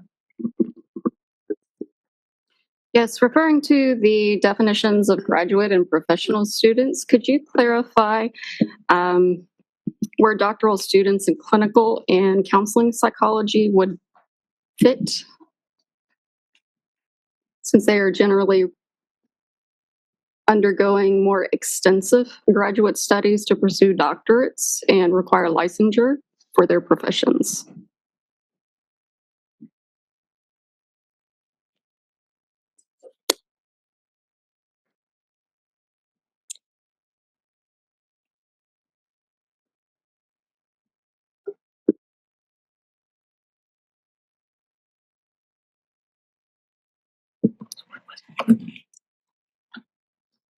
We created our regulatory language based on what is already in the statute and in our current regulations under 668.2. We did not deviate from that.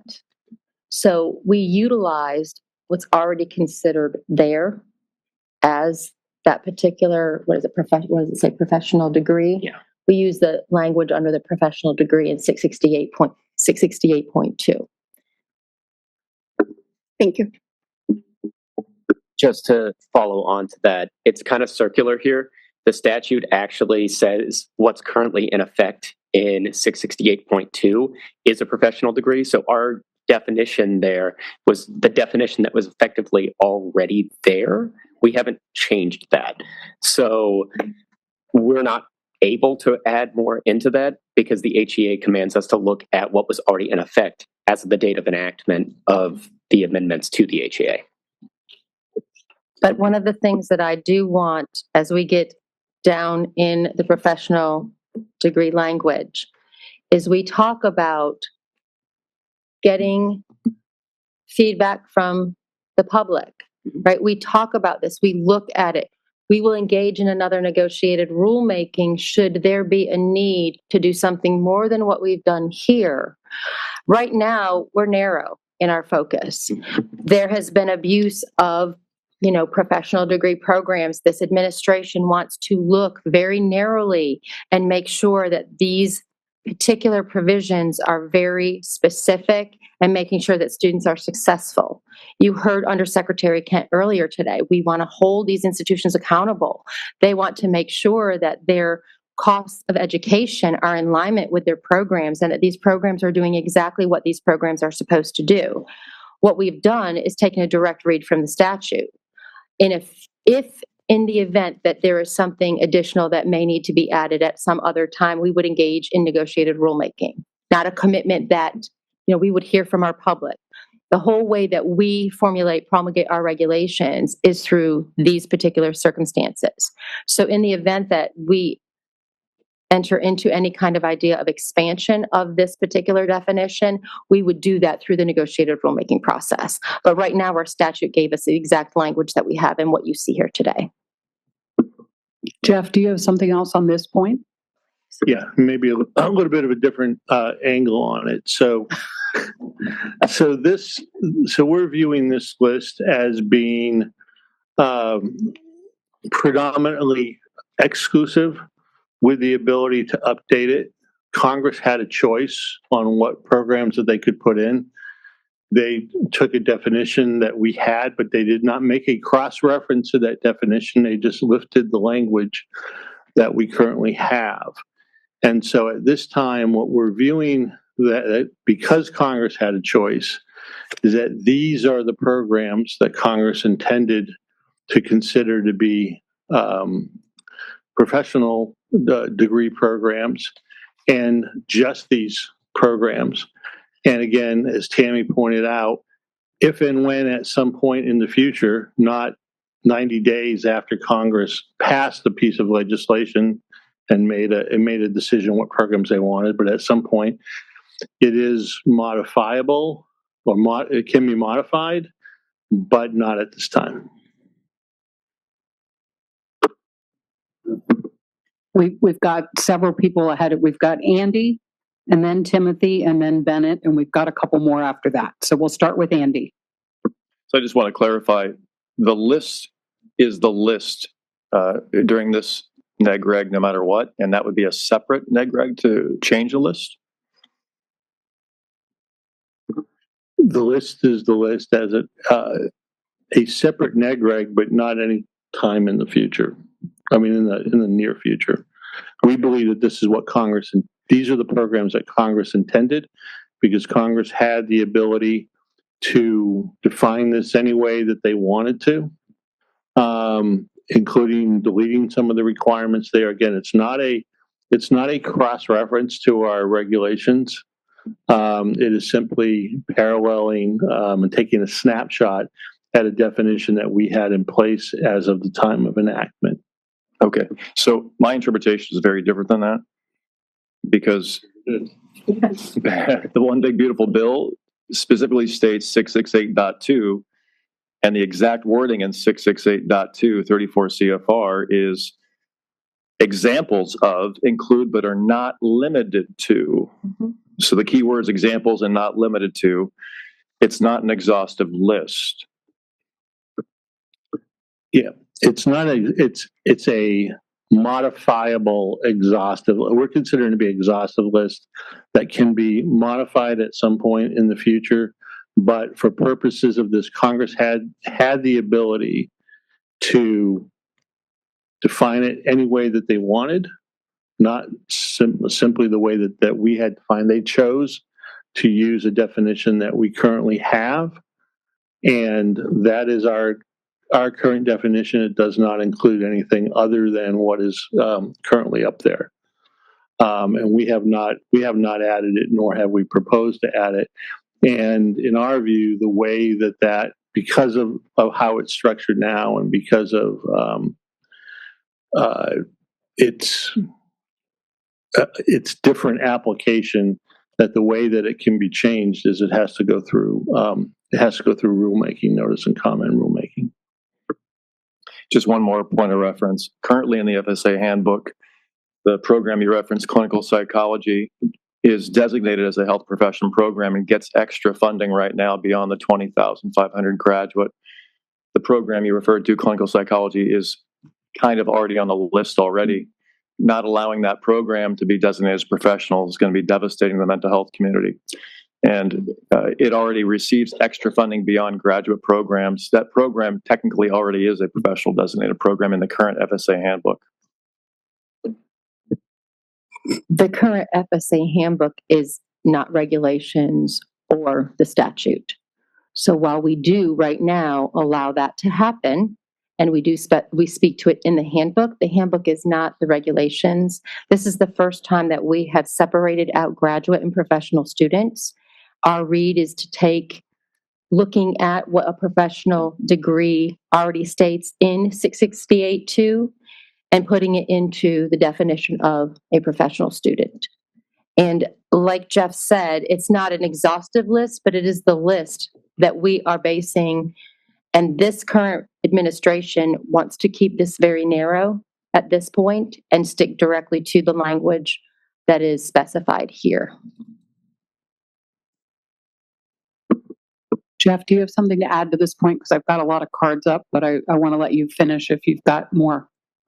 I'll got cleanup on after those. Timothy. Thank you. I appreciate that the secretary is going to offer opportunity for additional professional degree programs that require licensure to be considered. I think that's important moving forward. There are many graduate programs that would require licensure that would be fitting for this definition. So I'm happy that the language says other degrees designated by the secretary. So I appreciate you mentioning that. The other comment I have or question relates to the 3 academic years or its equivalent. It took me 7 years to get a doctorate because I had to work full time. And I think that needs to be clarified further. Do you mean the degree program that is spelled out in the catalog, or is it some other process? Because most graduate students, they're going to take at least 4 or 5 years, whether they're professional or whether they're in another type of hard science graduate program. That's all. Thank you.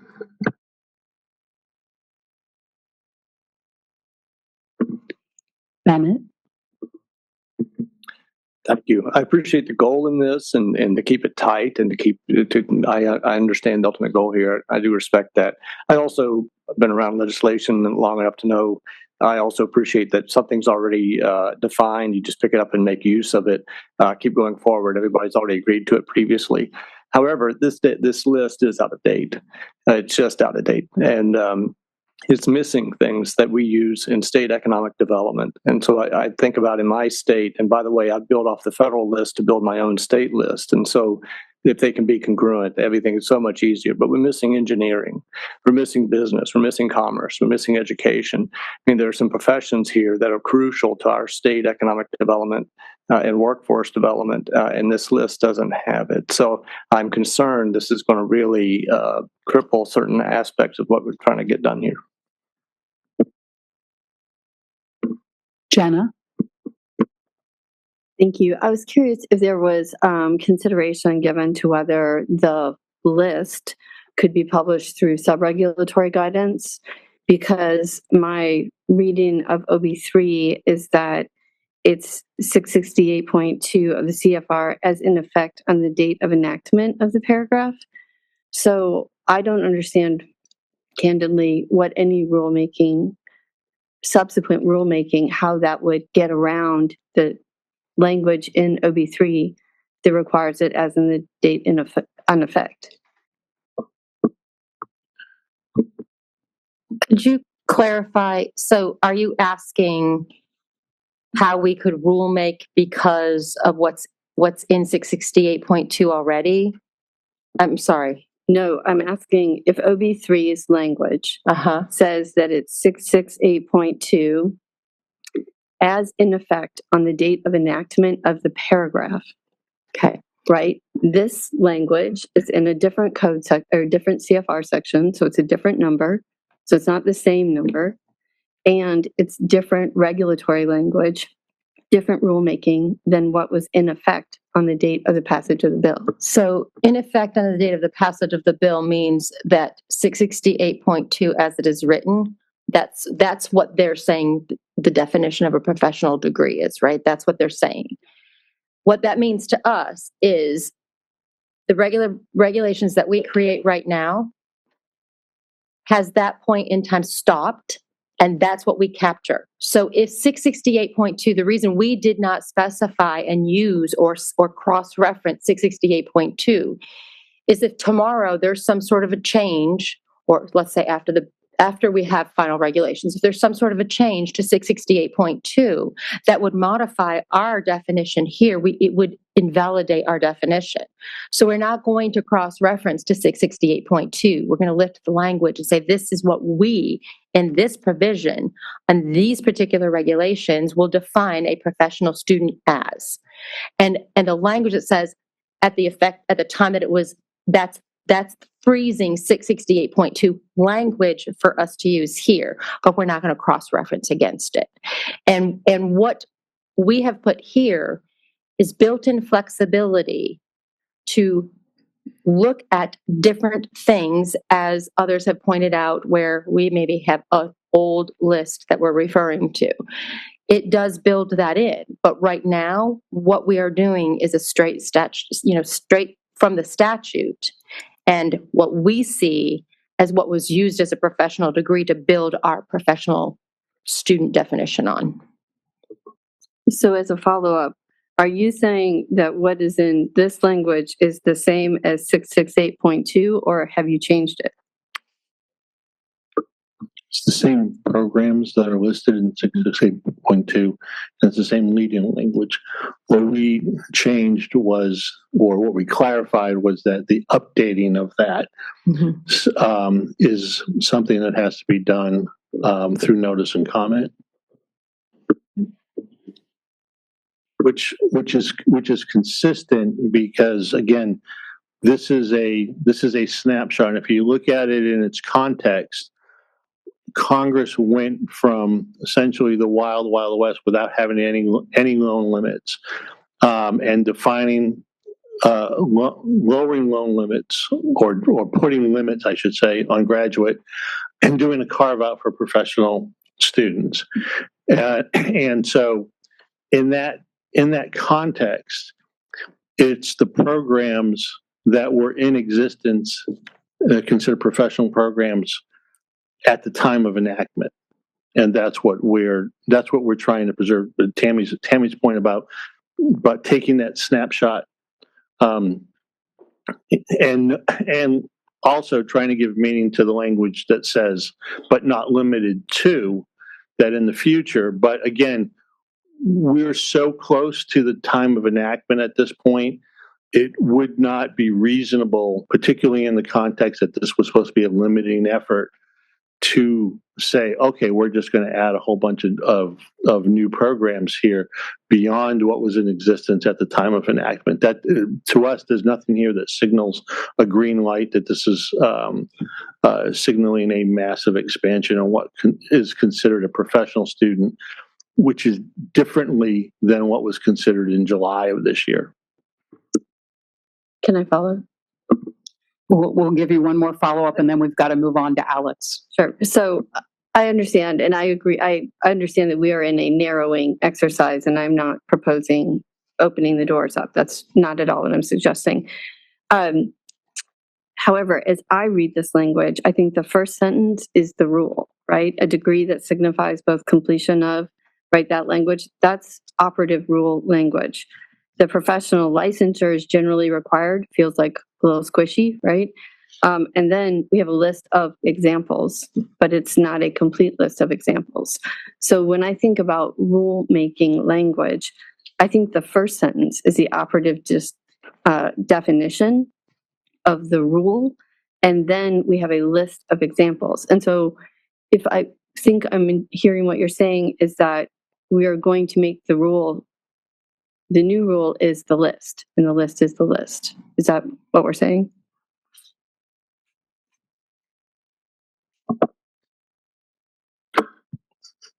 The new rule is generally exhaustive given the structure of the current definition.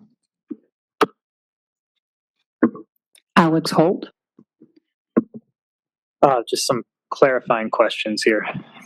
So when you say any other degrees designated by the secretary through rulemaking, I think I understand, but I want to clarify.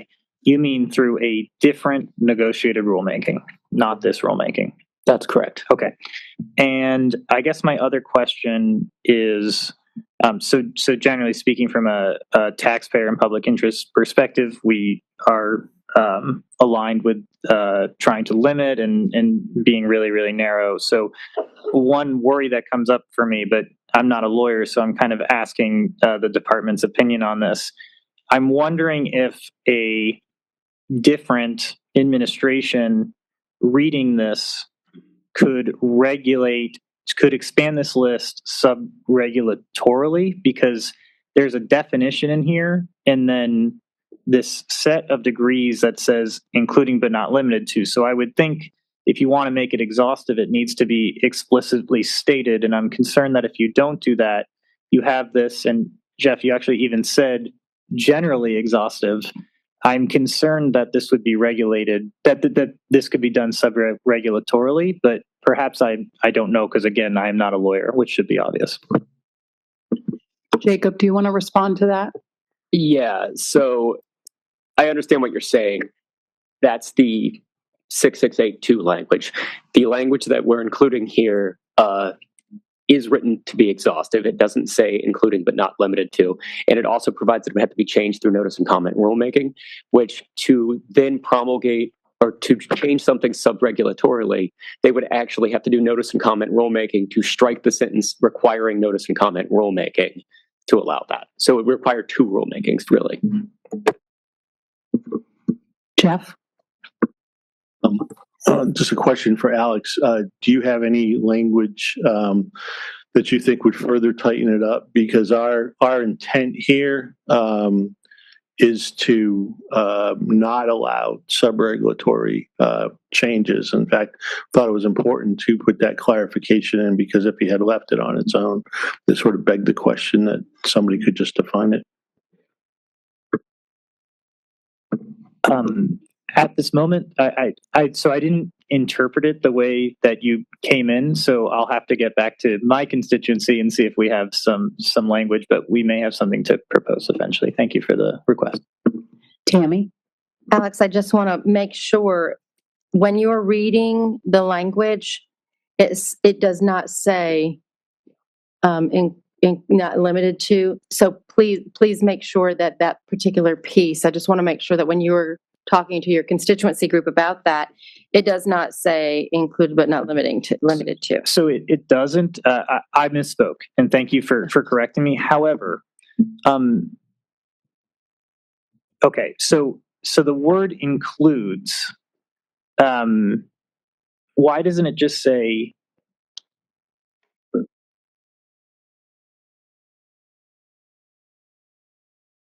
Implies that there could be others, right? So I think that's what I was. We could take that back. Thank you. I just wanted to make sure. I didn't want to get us down around it. But that actually clarified what I was confused by. So thank you for that. Jeff?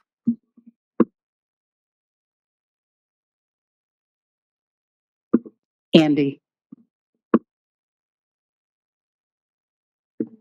Okay, just want to make sure I get clear on the timeline here. So you are saying definitively that the list is the list, and then a separate neg reg. What would be the timeline?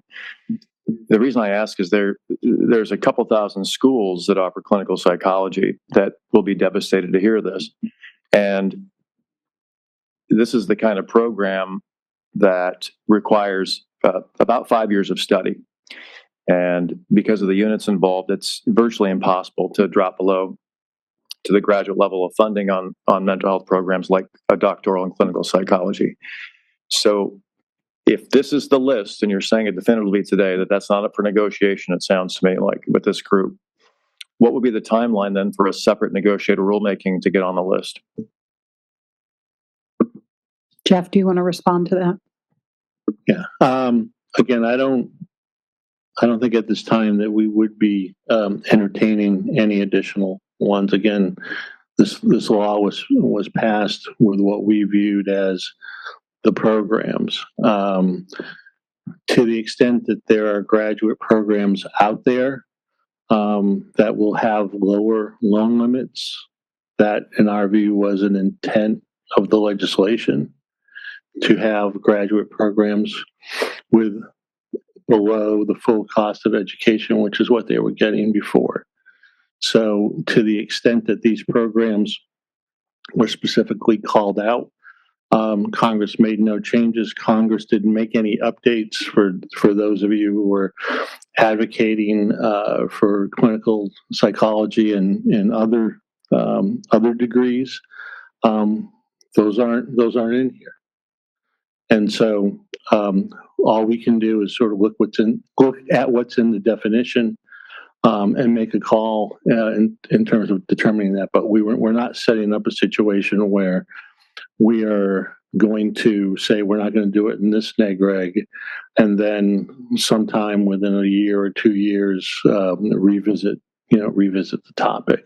We view that Congress made a decision contemporaneously with what was existing at the time.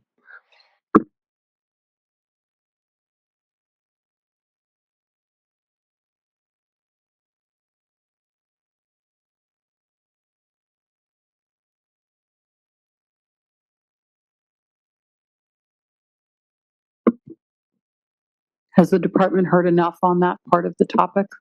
We have. Okay. Welcome to move on. No, guys, we're good. Thank you. No, this is exactly what we expected to hear, and we appreciate the feedback. It's always important to get your perspective as well, and so thank you. But yes, let's move on, shall we?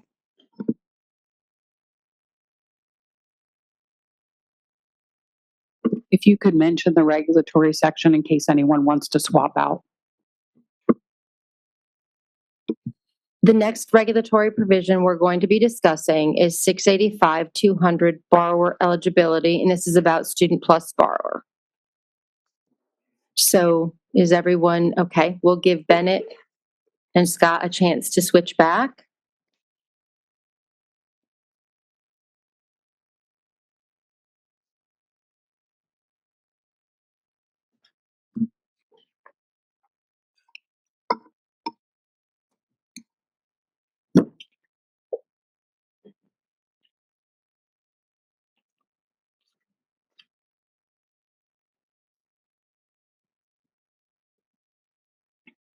All set.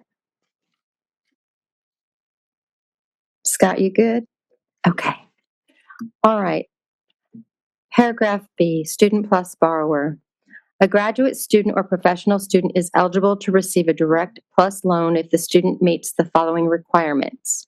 Romanet 1 was changed. That was existing language, and Romanet 2, still existing language. 3 turned into Romanet 3. 4 turned into Romanet 4. 5 turned into Romanet 5. Paragraph 2, Romanet 1. Beginning on July 1, 2026, a graduate student or professional student may not borrow a direct plus loan. Romanet 2. The limitation for making new federal direct plus loan awards described in paragraph B to Romanet 1 of this section shall not be applicable to student borrowers during the period of the student's expected time to credential if the student is enrolled in a program of study at an institution as of June 30th, 2026, and B, received a direct loan for such program of study prior to July 1, 2026. Paragraph 3. If the student ceases to be enrolled in the program of study at any point after receiving the exception under paragraph B2, Romanet 2 of this section, the limitations under paragraph B2, Romanet 1 shall apply.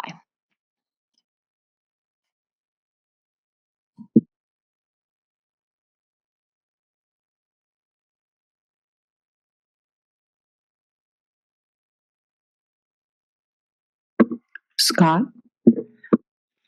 Is ceases to be enrolled defined elsewhere? So like if somebody is on a leave of absence or medical leave or something, is it defined or is it understood?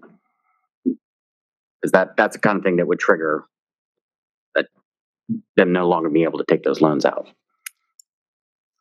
I do not believe that we define that anywhere. So, can you give us just a second? We may have a definition and return to Title IV. Just give us a second to take a look at that.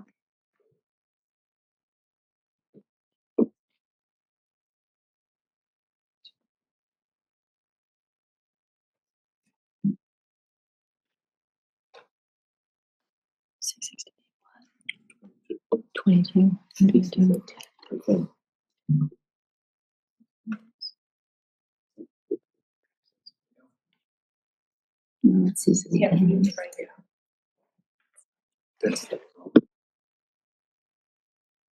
Excuse me. We're going to go ahead and take that back. We're not able to find a definition right now. We don't think in Return to Title IV there's one either. But let's, instead of belaboring our research and trying to come up with something, let's just take that back. Thank you for bringing that up.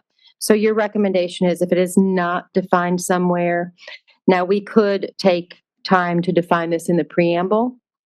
And so in the preamble, we would list what we consider to be, ceasing to be enrolled for the purposes of this particular section of graduate student and professional student. What ceases to be enrolled, we consider the definition for this defined piece. We could do that as well. So if in the event that you have additional language or you would like to propose some language to us, please feel free to submit that to us for consideration. Jenna? Thank you. I have a question about section 2, subparagraph B, where the language says received a direct loan for such program of study prior to July 1. Does that have to be a plus loan, or can it only be is it possible to only have received a direct loan and then get a plus loan after? It does not say plus loan, it says direct loan. So we were very intentional there. It is direct loan. So they had to be a borrower of a direct loan for that same program of study. Okay.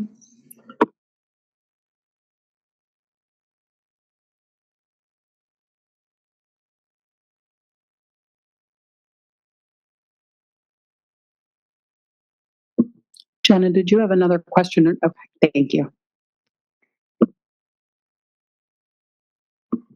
I see no other cards.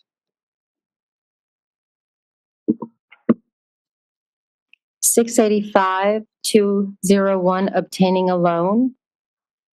In subparagraph B to Romanet 2, we've added the language on or after July 1, 2026. A graduate student or professional student may only apply for a direct plus loan if the student satisfies the conditions set forth in section 685-200 B to Romanet 2.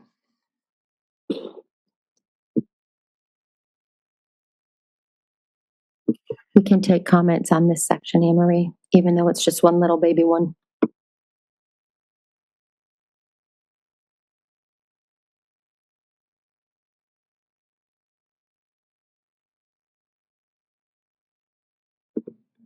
All right. Let's go into loan limits. The first edit you see here is paragraph B2.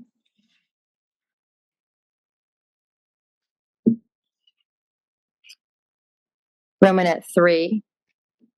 We have added after July 1, 2012 and ending on or before June 30th, 2026. So in this case, in the case of a graduate or professional student for a period of enrollment beginning on or after July 1, 2012 and ending on or before June 30th, 2026, the total amount the student may borrow for any academic year of study under the direct unsubsidized loan program may not exceed $8,500. We've added Romanet 4, loan limits for graduate and professional students for periods of enrollment beginning on or after July 1, 2026. Paragraph A1, a graduate student who is not a professional student for a period of enrollment beginning on or after July 1, 2026 may borrow up to $20,500 for an academic year under the direct unsubsidized loan program. A professional student, paragraph 2, for a period of enrollment beginning on or after July 1, 2026, may borrow up to $50,000 for any academic year under the direct unsubsidized loan program. Subparagraph B, the limitations in effect on July 1, 2026 for annual loan limits as described in paragraph B, 2, Romanet 4, capital A of this section shall not be applicable to student borrowers during the period of students' expected time to credential if the student, 1, is enrolled in a program of study at an institution as of June 30th, 2026, and 2, received a direct loan prior to July 1, 2026 for such a program of study. Paragraph C, if the student ceases to be enrolled in the program of study at any point after receiving the exception under paragraph B to Romanet 4, capital B of this section, the limitations under paragraph B to Romanet 4, capital A shall apply. Open it up for discussion.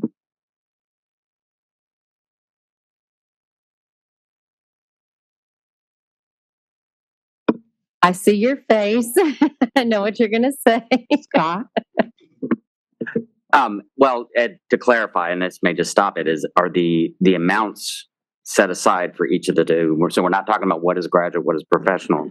Are the amounts up for discussion or not?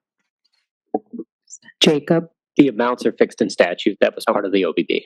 Because I have examples of institutions that are well above that amount, but I'll just shelve that.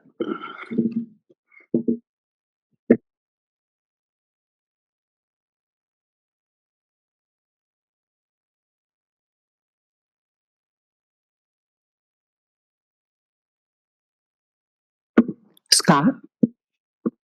A collective question.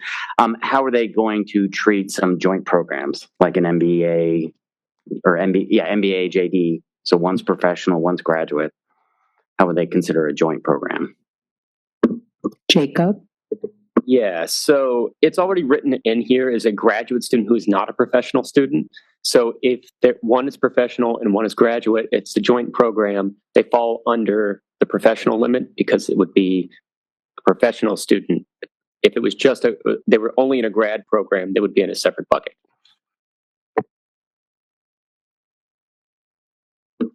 Jenna?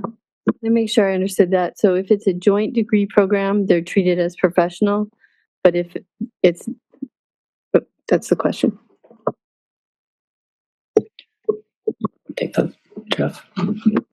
Yeah. So it's similar to, say, like a pharmacy program in Pell, where you have a portion of it is undergraduate and a portion of it is graduate. So in this case, a portion of the program is professional and a portion of it is graduate. When they're combined, when you have a graduate and a professional degree, listed professional degree together.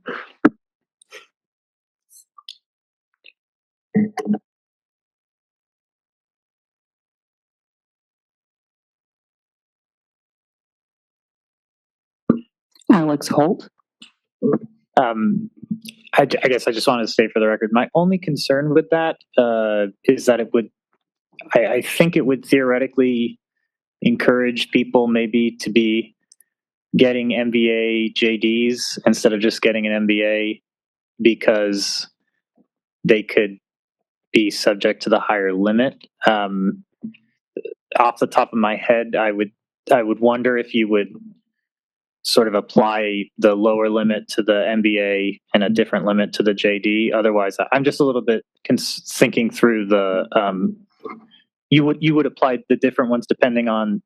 Oh, the portion. Okay, never mind. Sorry. Jenna? So if there are classes that count for both, because that's usually how it works, are they count for professional or do they count as graduate?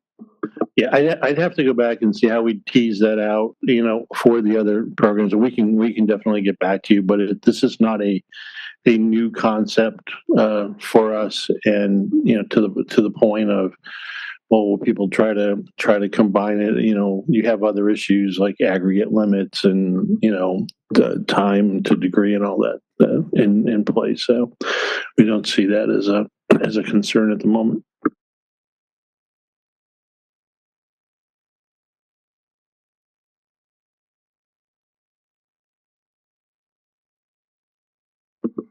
I see no other cards.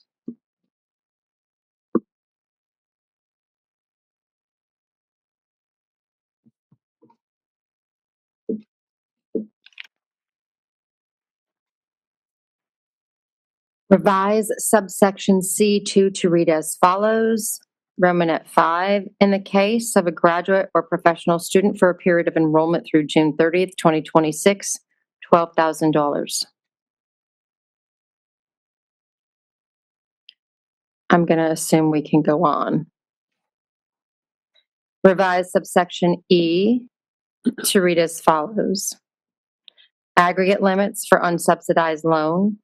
For a graduate or professional student enrolled before July 1, 2026, $138,500, including any loans for undergraduate study, minus any direct subsidized loan, subsidized federal Stafford loan, and federal SLS, which was a supplemental loan for undergraduate students' program loan amounts. 4, beginning on July 1, 2026, for a graduate student enrolled on or after July 1, 2026, who is not and has never been a professional student, $100,000, who is or has been a professional student, $200,000, minus any amounts such student borrowed as a graduate student.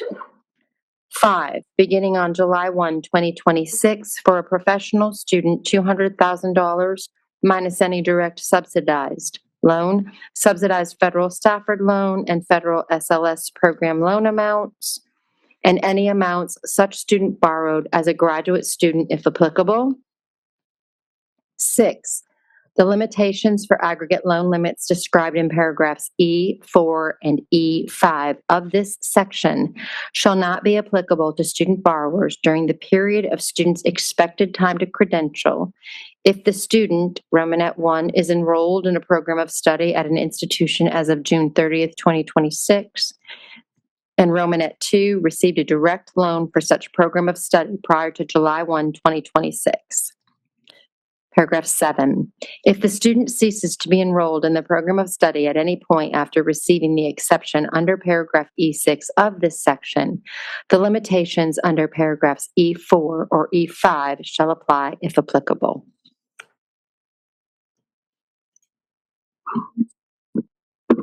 Jenna? So I have a question on how the HEAL program will or won't affect these limits. So I understand there's current statutory requirements, and then the HEAL expands those programs to expands the limit for health education programs. And so how will that program impact these regulations or not? HEAL does not expand those loans in health professions. That's under a completely different program. I believe it's under HHS, I believe. Don't quote me on that.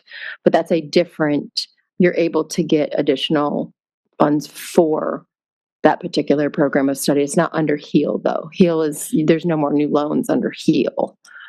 So I understand that there's limits, there's additional limits that borrowers can receive for certain programs of study, but I don't believe that's under the HEAL program. Am I right? So in looking at your website now, you can see what those additional program amounts are. Will those continue in the new?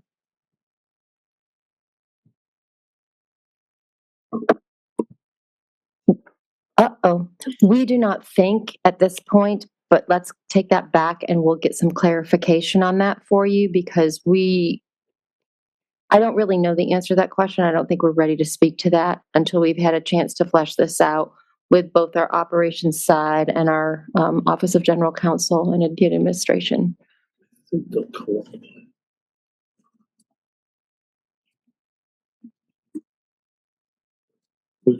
Yeah, we think that they're qualified professional programs, so we want to make sure that we get this right. And so we'll take it back and we'll circle back once we have a definitive answer. If somebody could get this question down on the list for us, we'll take it back tonight and we'll try to get an answer for you tomorrow. So would that look at comparing the list that exists for that program to this one because they're not the same? I need more clarification on what you're asking. I'm sorry. The list of the programs that qualify for extra funding under that program is more expansive than what you have in this. For the professional degree? Yeah. Okay, so I'm not sure we're gonna look at that. Let's just take it all back and we'll try to flesh out exactly what we'll do with that after we may not have an answer tomorrow morning, but we'll try to get that for you sometime tomorrow.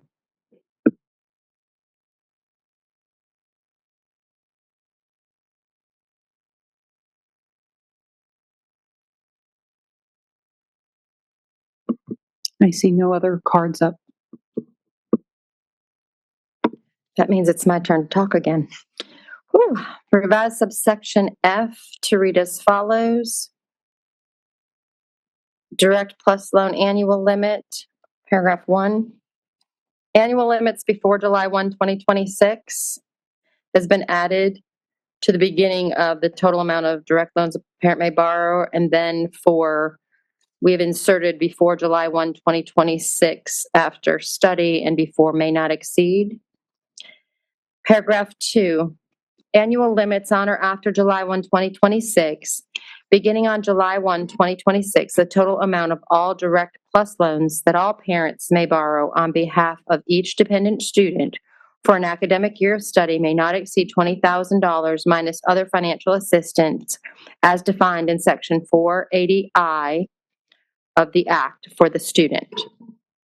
Romanet 2, the limitation for annual loan limits described in paragraph F2 Romanet 1 of this section shall not be applicable to parent borrowers who borrowed a loan on behalf of a dependent student during the period of the student's expected time to credential if the student is enrolled in a program of study at an institution as of June 30th, 2026, and the parent borrower received a direct loan for such program of study on behalf of the dependent student or the dependent student received a direct loan for such program of study.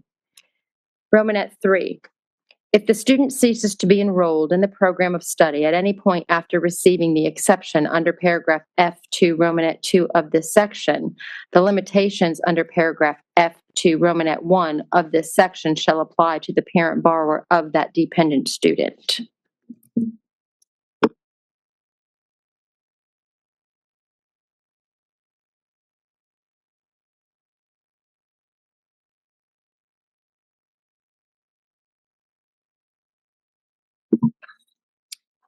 Subparagraph G. Direct plus loan aggregate limit. To paragraph 1, we've added aggregate limits before July 1, 2026. We've inserted before July 1, 2026 between may borrow and for enrollment. Paragraph 2, aggregate limits on or after July 1, 2026, beginning on July 1, 2026, the total amount of all direct plus loans that all parents may borrow on behalf of each dependent student for enrollment in an eligible program of study may not exceed $65,000 for the entire period of enrollment without regard to any amounts repaid, forgiven, canceled, or otherwise discharged on any such loan. Any amount of loan funds that have been returned by the institution or the borrower will not count against the aggregate loan limit under this paragraph G2. Paragraph 3, the limitation for aggregate loan limits described in paragraph G2 of this section shall not be applicable to parent borrowers during the period of the student's expected time to credential if Romanet 1, the student is enrolled in a program of study at an institution as of June 30th, 2026, and Romanet 2, the parent received a direct plus loan for such program of study on behalf of the dependent student, or the dependent student received a direct loan for such program of study prior to July 1, 2026. And paragraph 4, if the student ceases to be enrolled in the program of study at any point after receiving the exception under paragraph G3 of this section, the limitations under paragraph G2 of this section shall apply.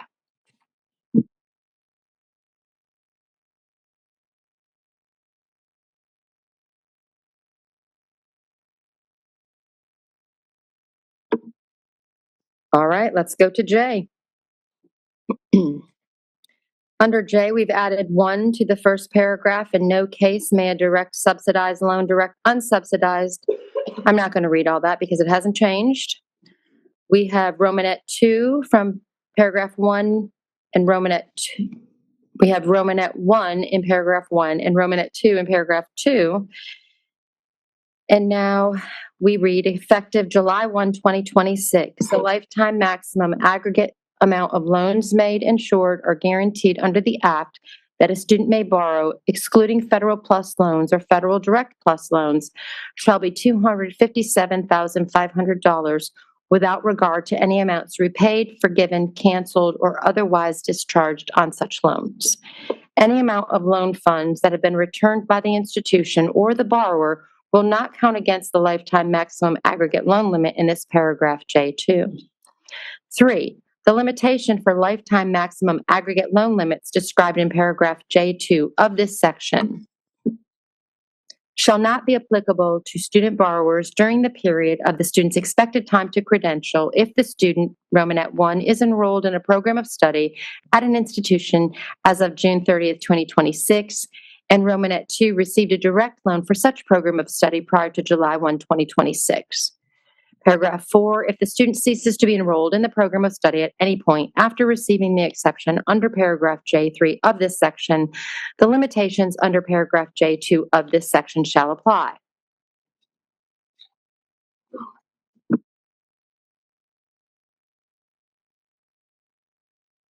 All right. Paragraph L, additional rules for loan limits.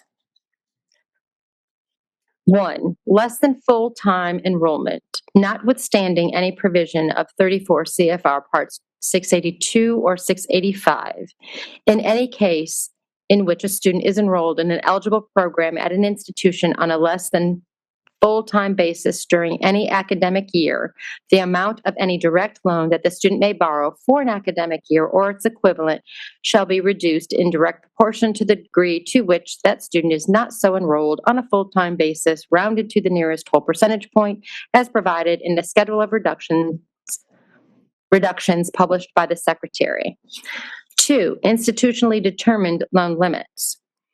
Romanet 1, beginning on July 1, 2026, an institution may limit the total amount of direct subsidized, unsubsidized, and plus loans that a student or a parent on behalf of such student may borrow for a program of study for an academic year as long as any such limit is applied consistently to all students enrolled in that program of study.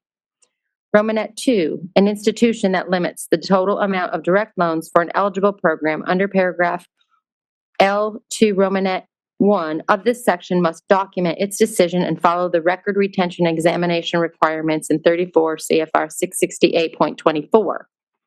Romanet 3, an institution must provide clear and conspicuous information describing any program of study that is subject to the loan limitation to current and prospective students, including but not limited to publication in the institution's course catalog, publication on institution's websites, and award notifications.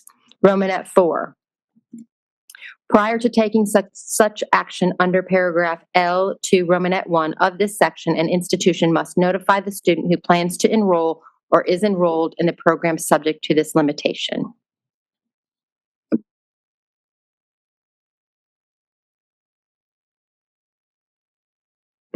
Scott? Under the less than full-time enrollment, is the schedule of reductions already created or is that to be created? The schedule of reductions is under review, getting ready to go into clearance. The publication, what we plan to do is to provide you a narrative of what this is, what the schedule of reduction is, the actual schedule of reductions as required by the statute for the secretary to publish, a formula, a word formula to explain it, an actual formula, and examples of charts that you can use so that it will be all inclusive. We do hope to get that out rather soon. There's a few things that are kind of contingent on us getting that out soon, and that is, of course, a lapse in appropriations, the negotiated rulemaking process. We could only do so much at one time to get all of that done, but we do have that fleshed out, and we hope to bring that to you the second session so that you will also have an opportunity to take a look at it. Of course, we'll publish it, but we'll bring it to you as well and have your eyes on it.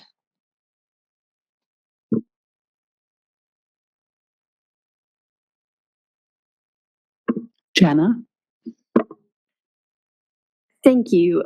It's my understanding that institutions set the full-time status for graduate student programs. Will that continue, or will the schedule of reductions determine what's full-time status?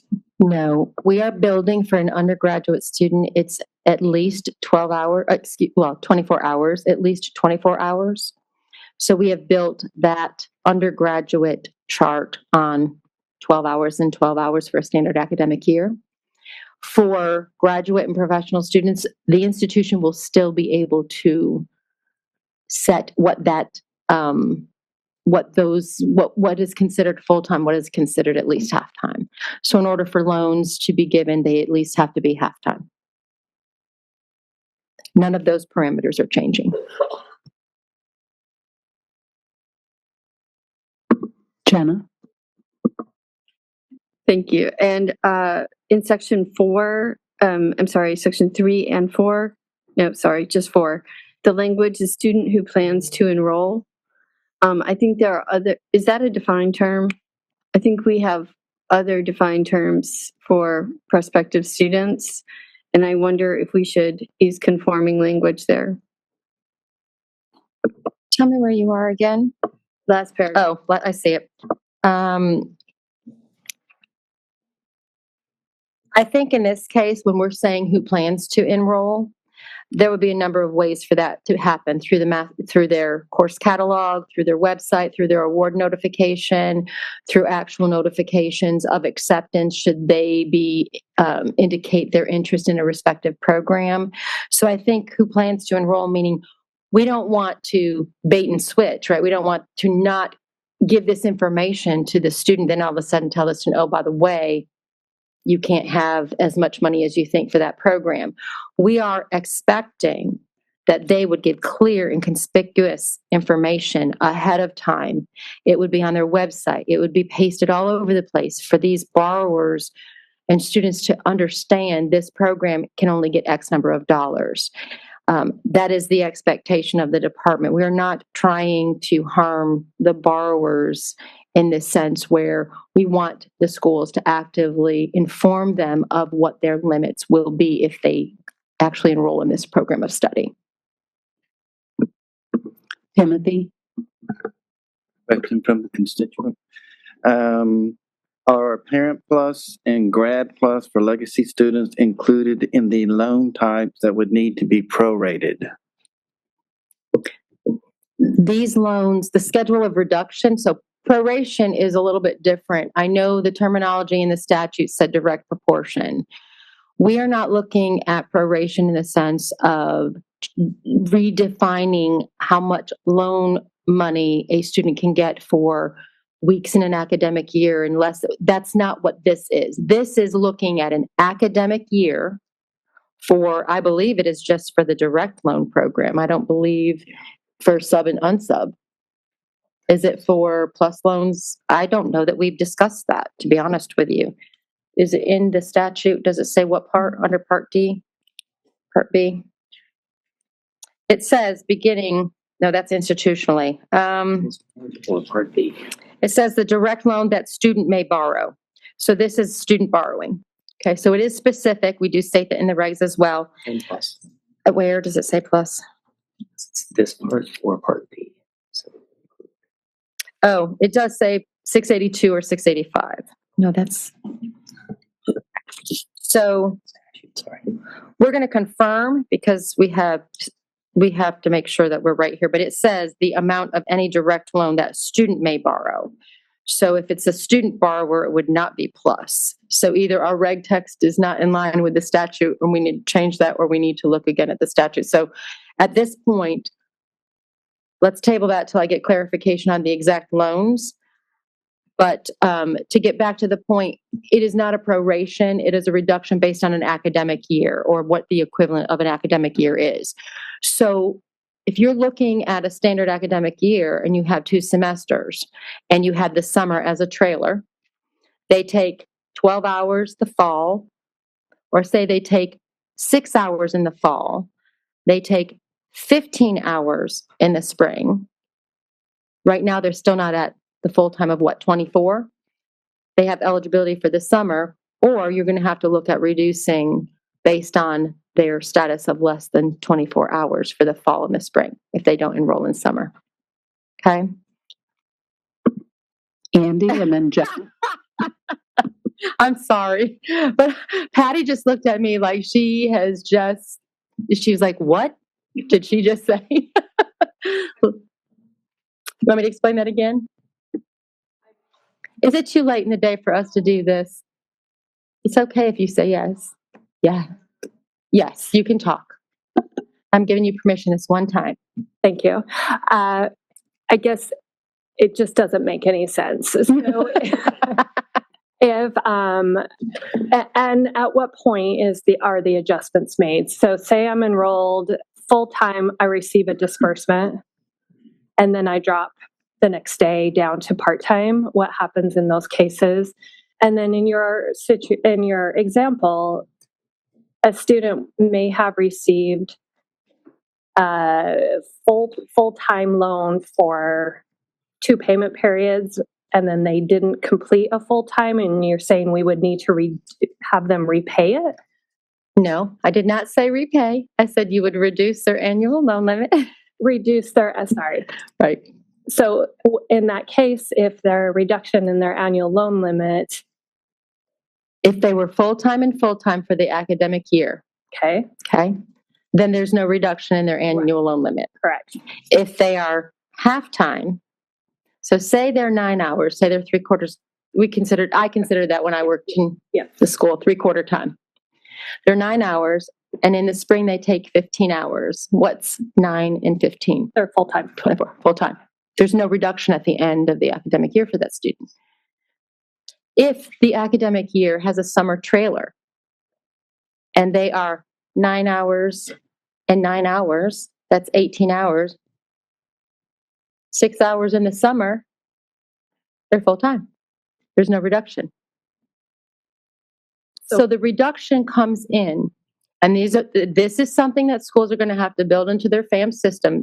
You typically award based on intent to enroll, correct? That's usually what most schools have done. They look at, I intend to enroll half-time, you're going to build the budget on half-time, and give them their money, right? That's usually what happens in a standard academic year.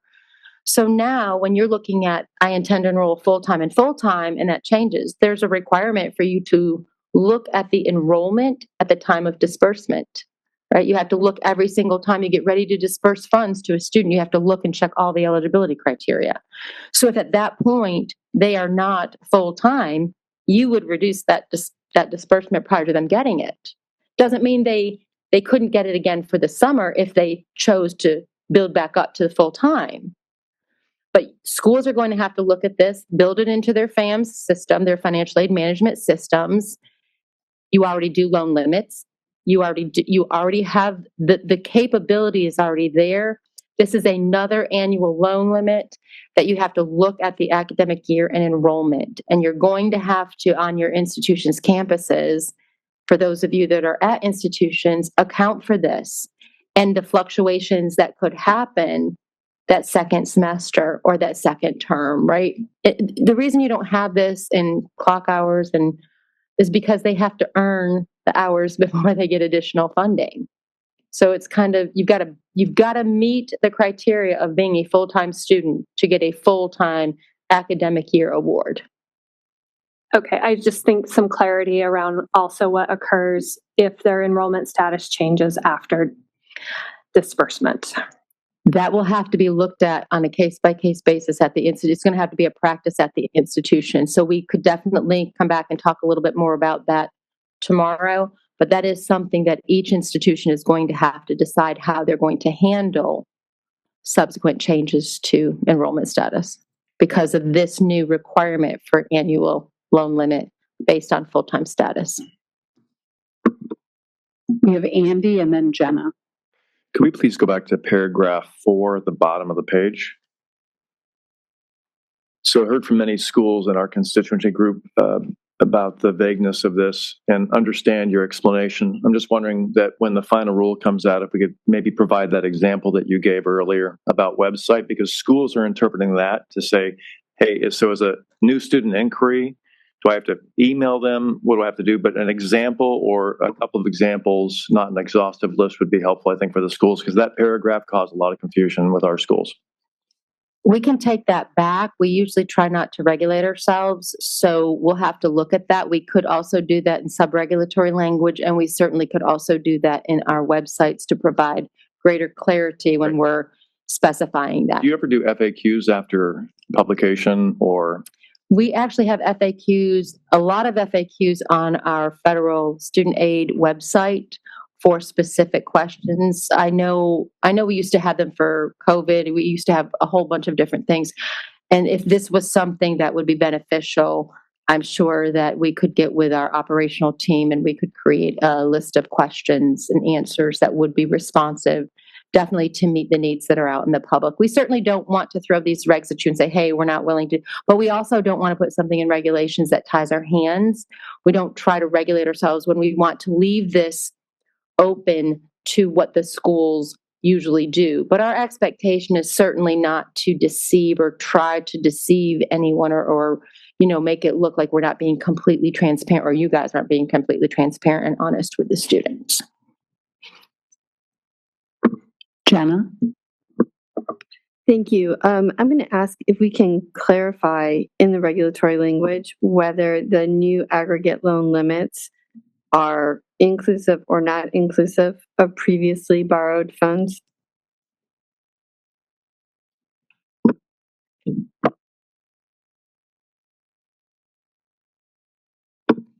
They are inclusive of previously borrowed. It is a new aggregate loan limit. All inclusive for everything that's been borrowed. Like if it's a student, it would be all of their direct loans. It's a new aggregate loan limit effective on the date of, saying that right? Yeah. Are there students that are over it? I wouldn't know. Not being purposely vague, I don't know if the students are currently over it already. I would not have that information. Sorry, that was a poorly asked question. Not do they exist in the universe, but I don't know. But I guess would institutions have any responsibility towards a student who has already exceeded the new aggregate loan limit?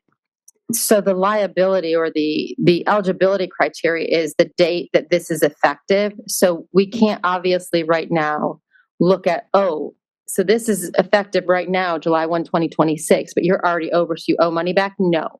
The department is not looking to go backward and be punitive to anyone who's borrowed prior to this effective date.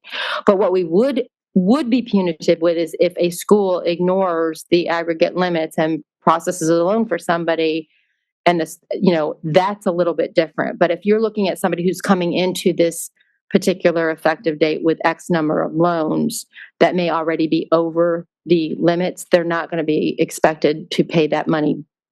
I mean, it's not an overpayment like we're used to seeing. That is not what we're going to consider that. These are new limits with the effective date going forward.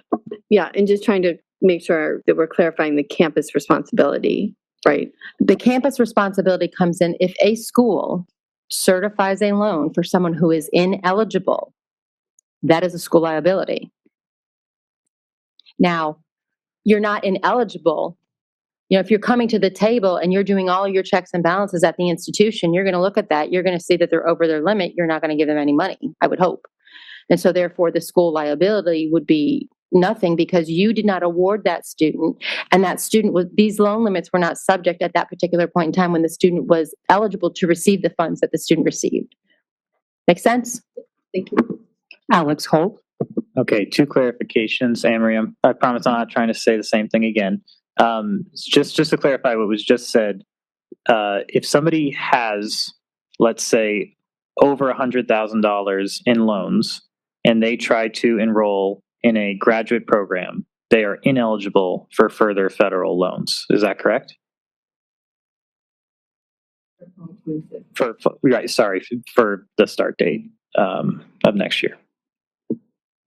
They would not, they have no more eligibility if they've reached their aggregate loan limit. Okay, is that also true for the maximum that you have in, I think, section J, the maximum and lifetime maximum?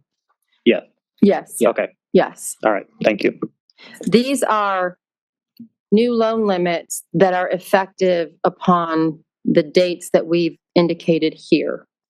So as soon as that becomes effective, anyone that is over that going into that effective date is not going to get any, should not get any more loan money because they have reached their maximum, lifetime maximum, or their aggregate for that, or the annual limit for that year.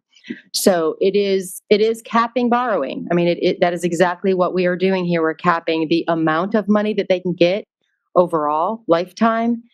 They're getting capped on the different types of loan programs at the different types of levels based on the credentials that they're taking for both annual and aggregate and lifetime. So here we are, annual, aggregate, lifetime. Last question of the day goes to Jenna. So just want to make sure I understand this, because I thought this morning that you said that the aggregate limits do not include undergraduate amounts for graduate students. Did I not understand that correctly?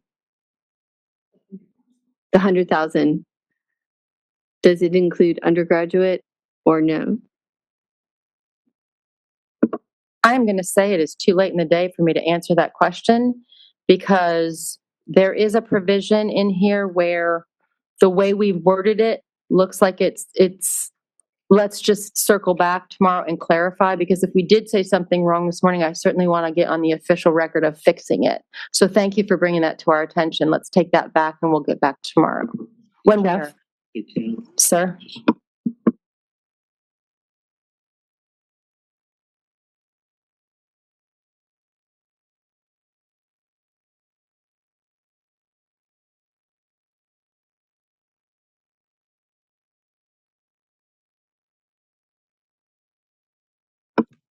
So No, we're just going to take it back because we have three people sitting up here with three different interpretations, and it's way too late in the day for us to put our toes in sticky water.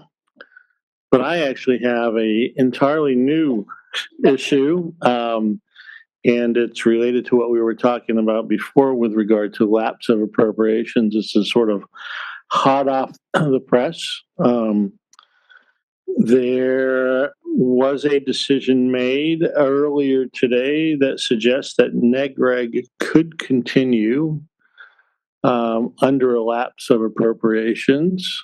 And we will be working through that this evening and have an update for you tomorrow with a confirmation.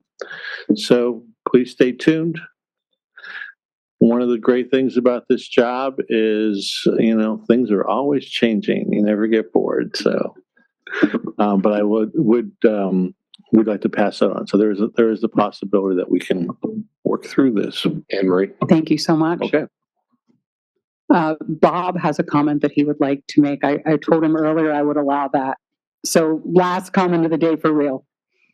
Since we have all this additional time now for the remainder of this week, myself as the alternate military and veteran student borrower negotiator, the primary legal aid negotiator, and the alternate legal aid negotiator do hereby move that the RISE negotiating committee go into caucus with all the negotiators and observers for the afternoon session of September 30th, that the department show the Major League Baseball playoff games on the stage screen, and that the secretary allow beer and popcorn to be brought into the auditorium for the games.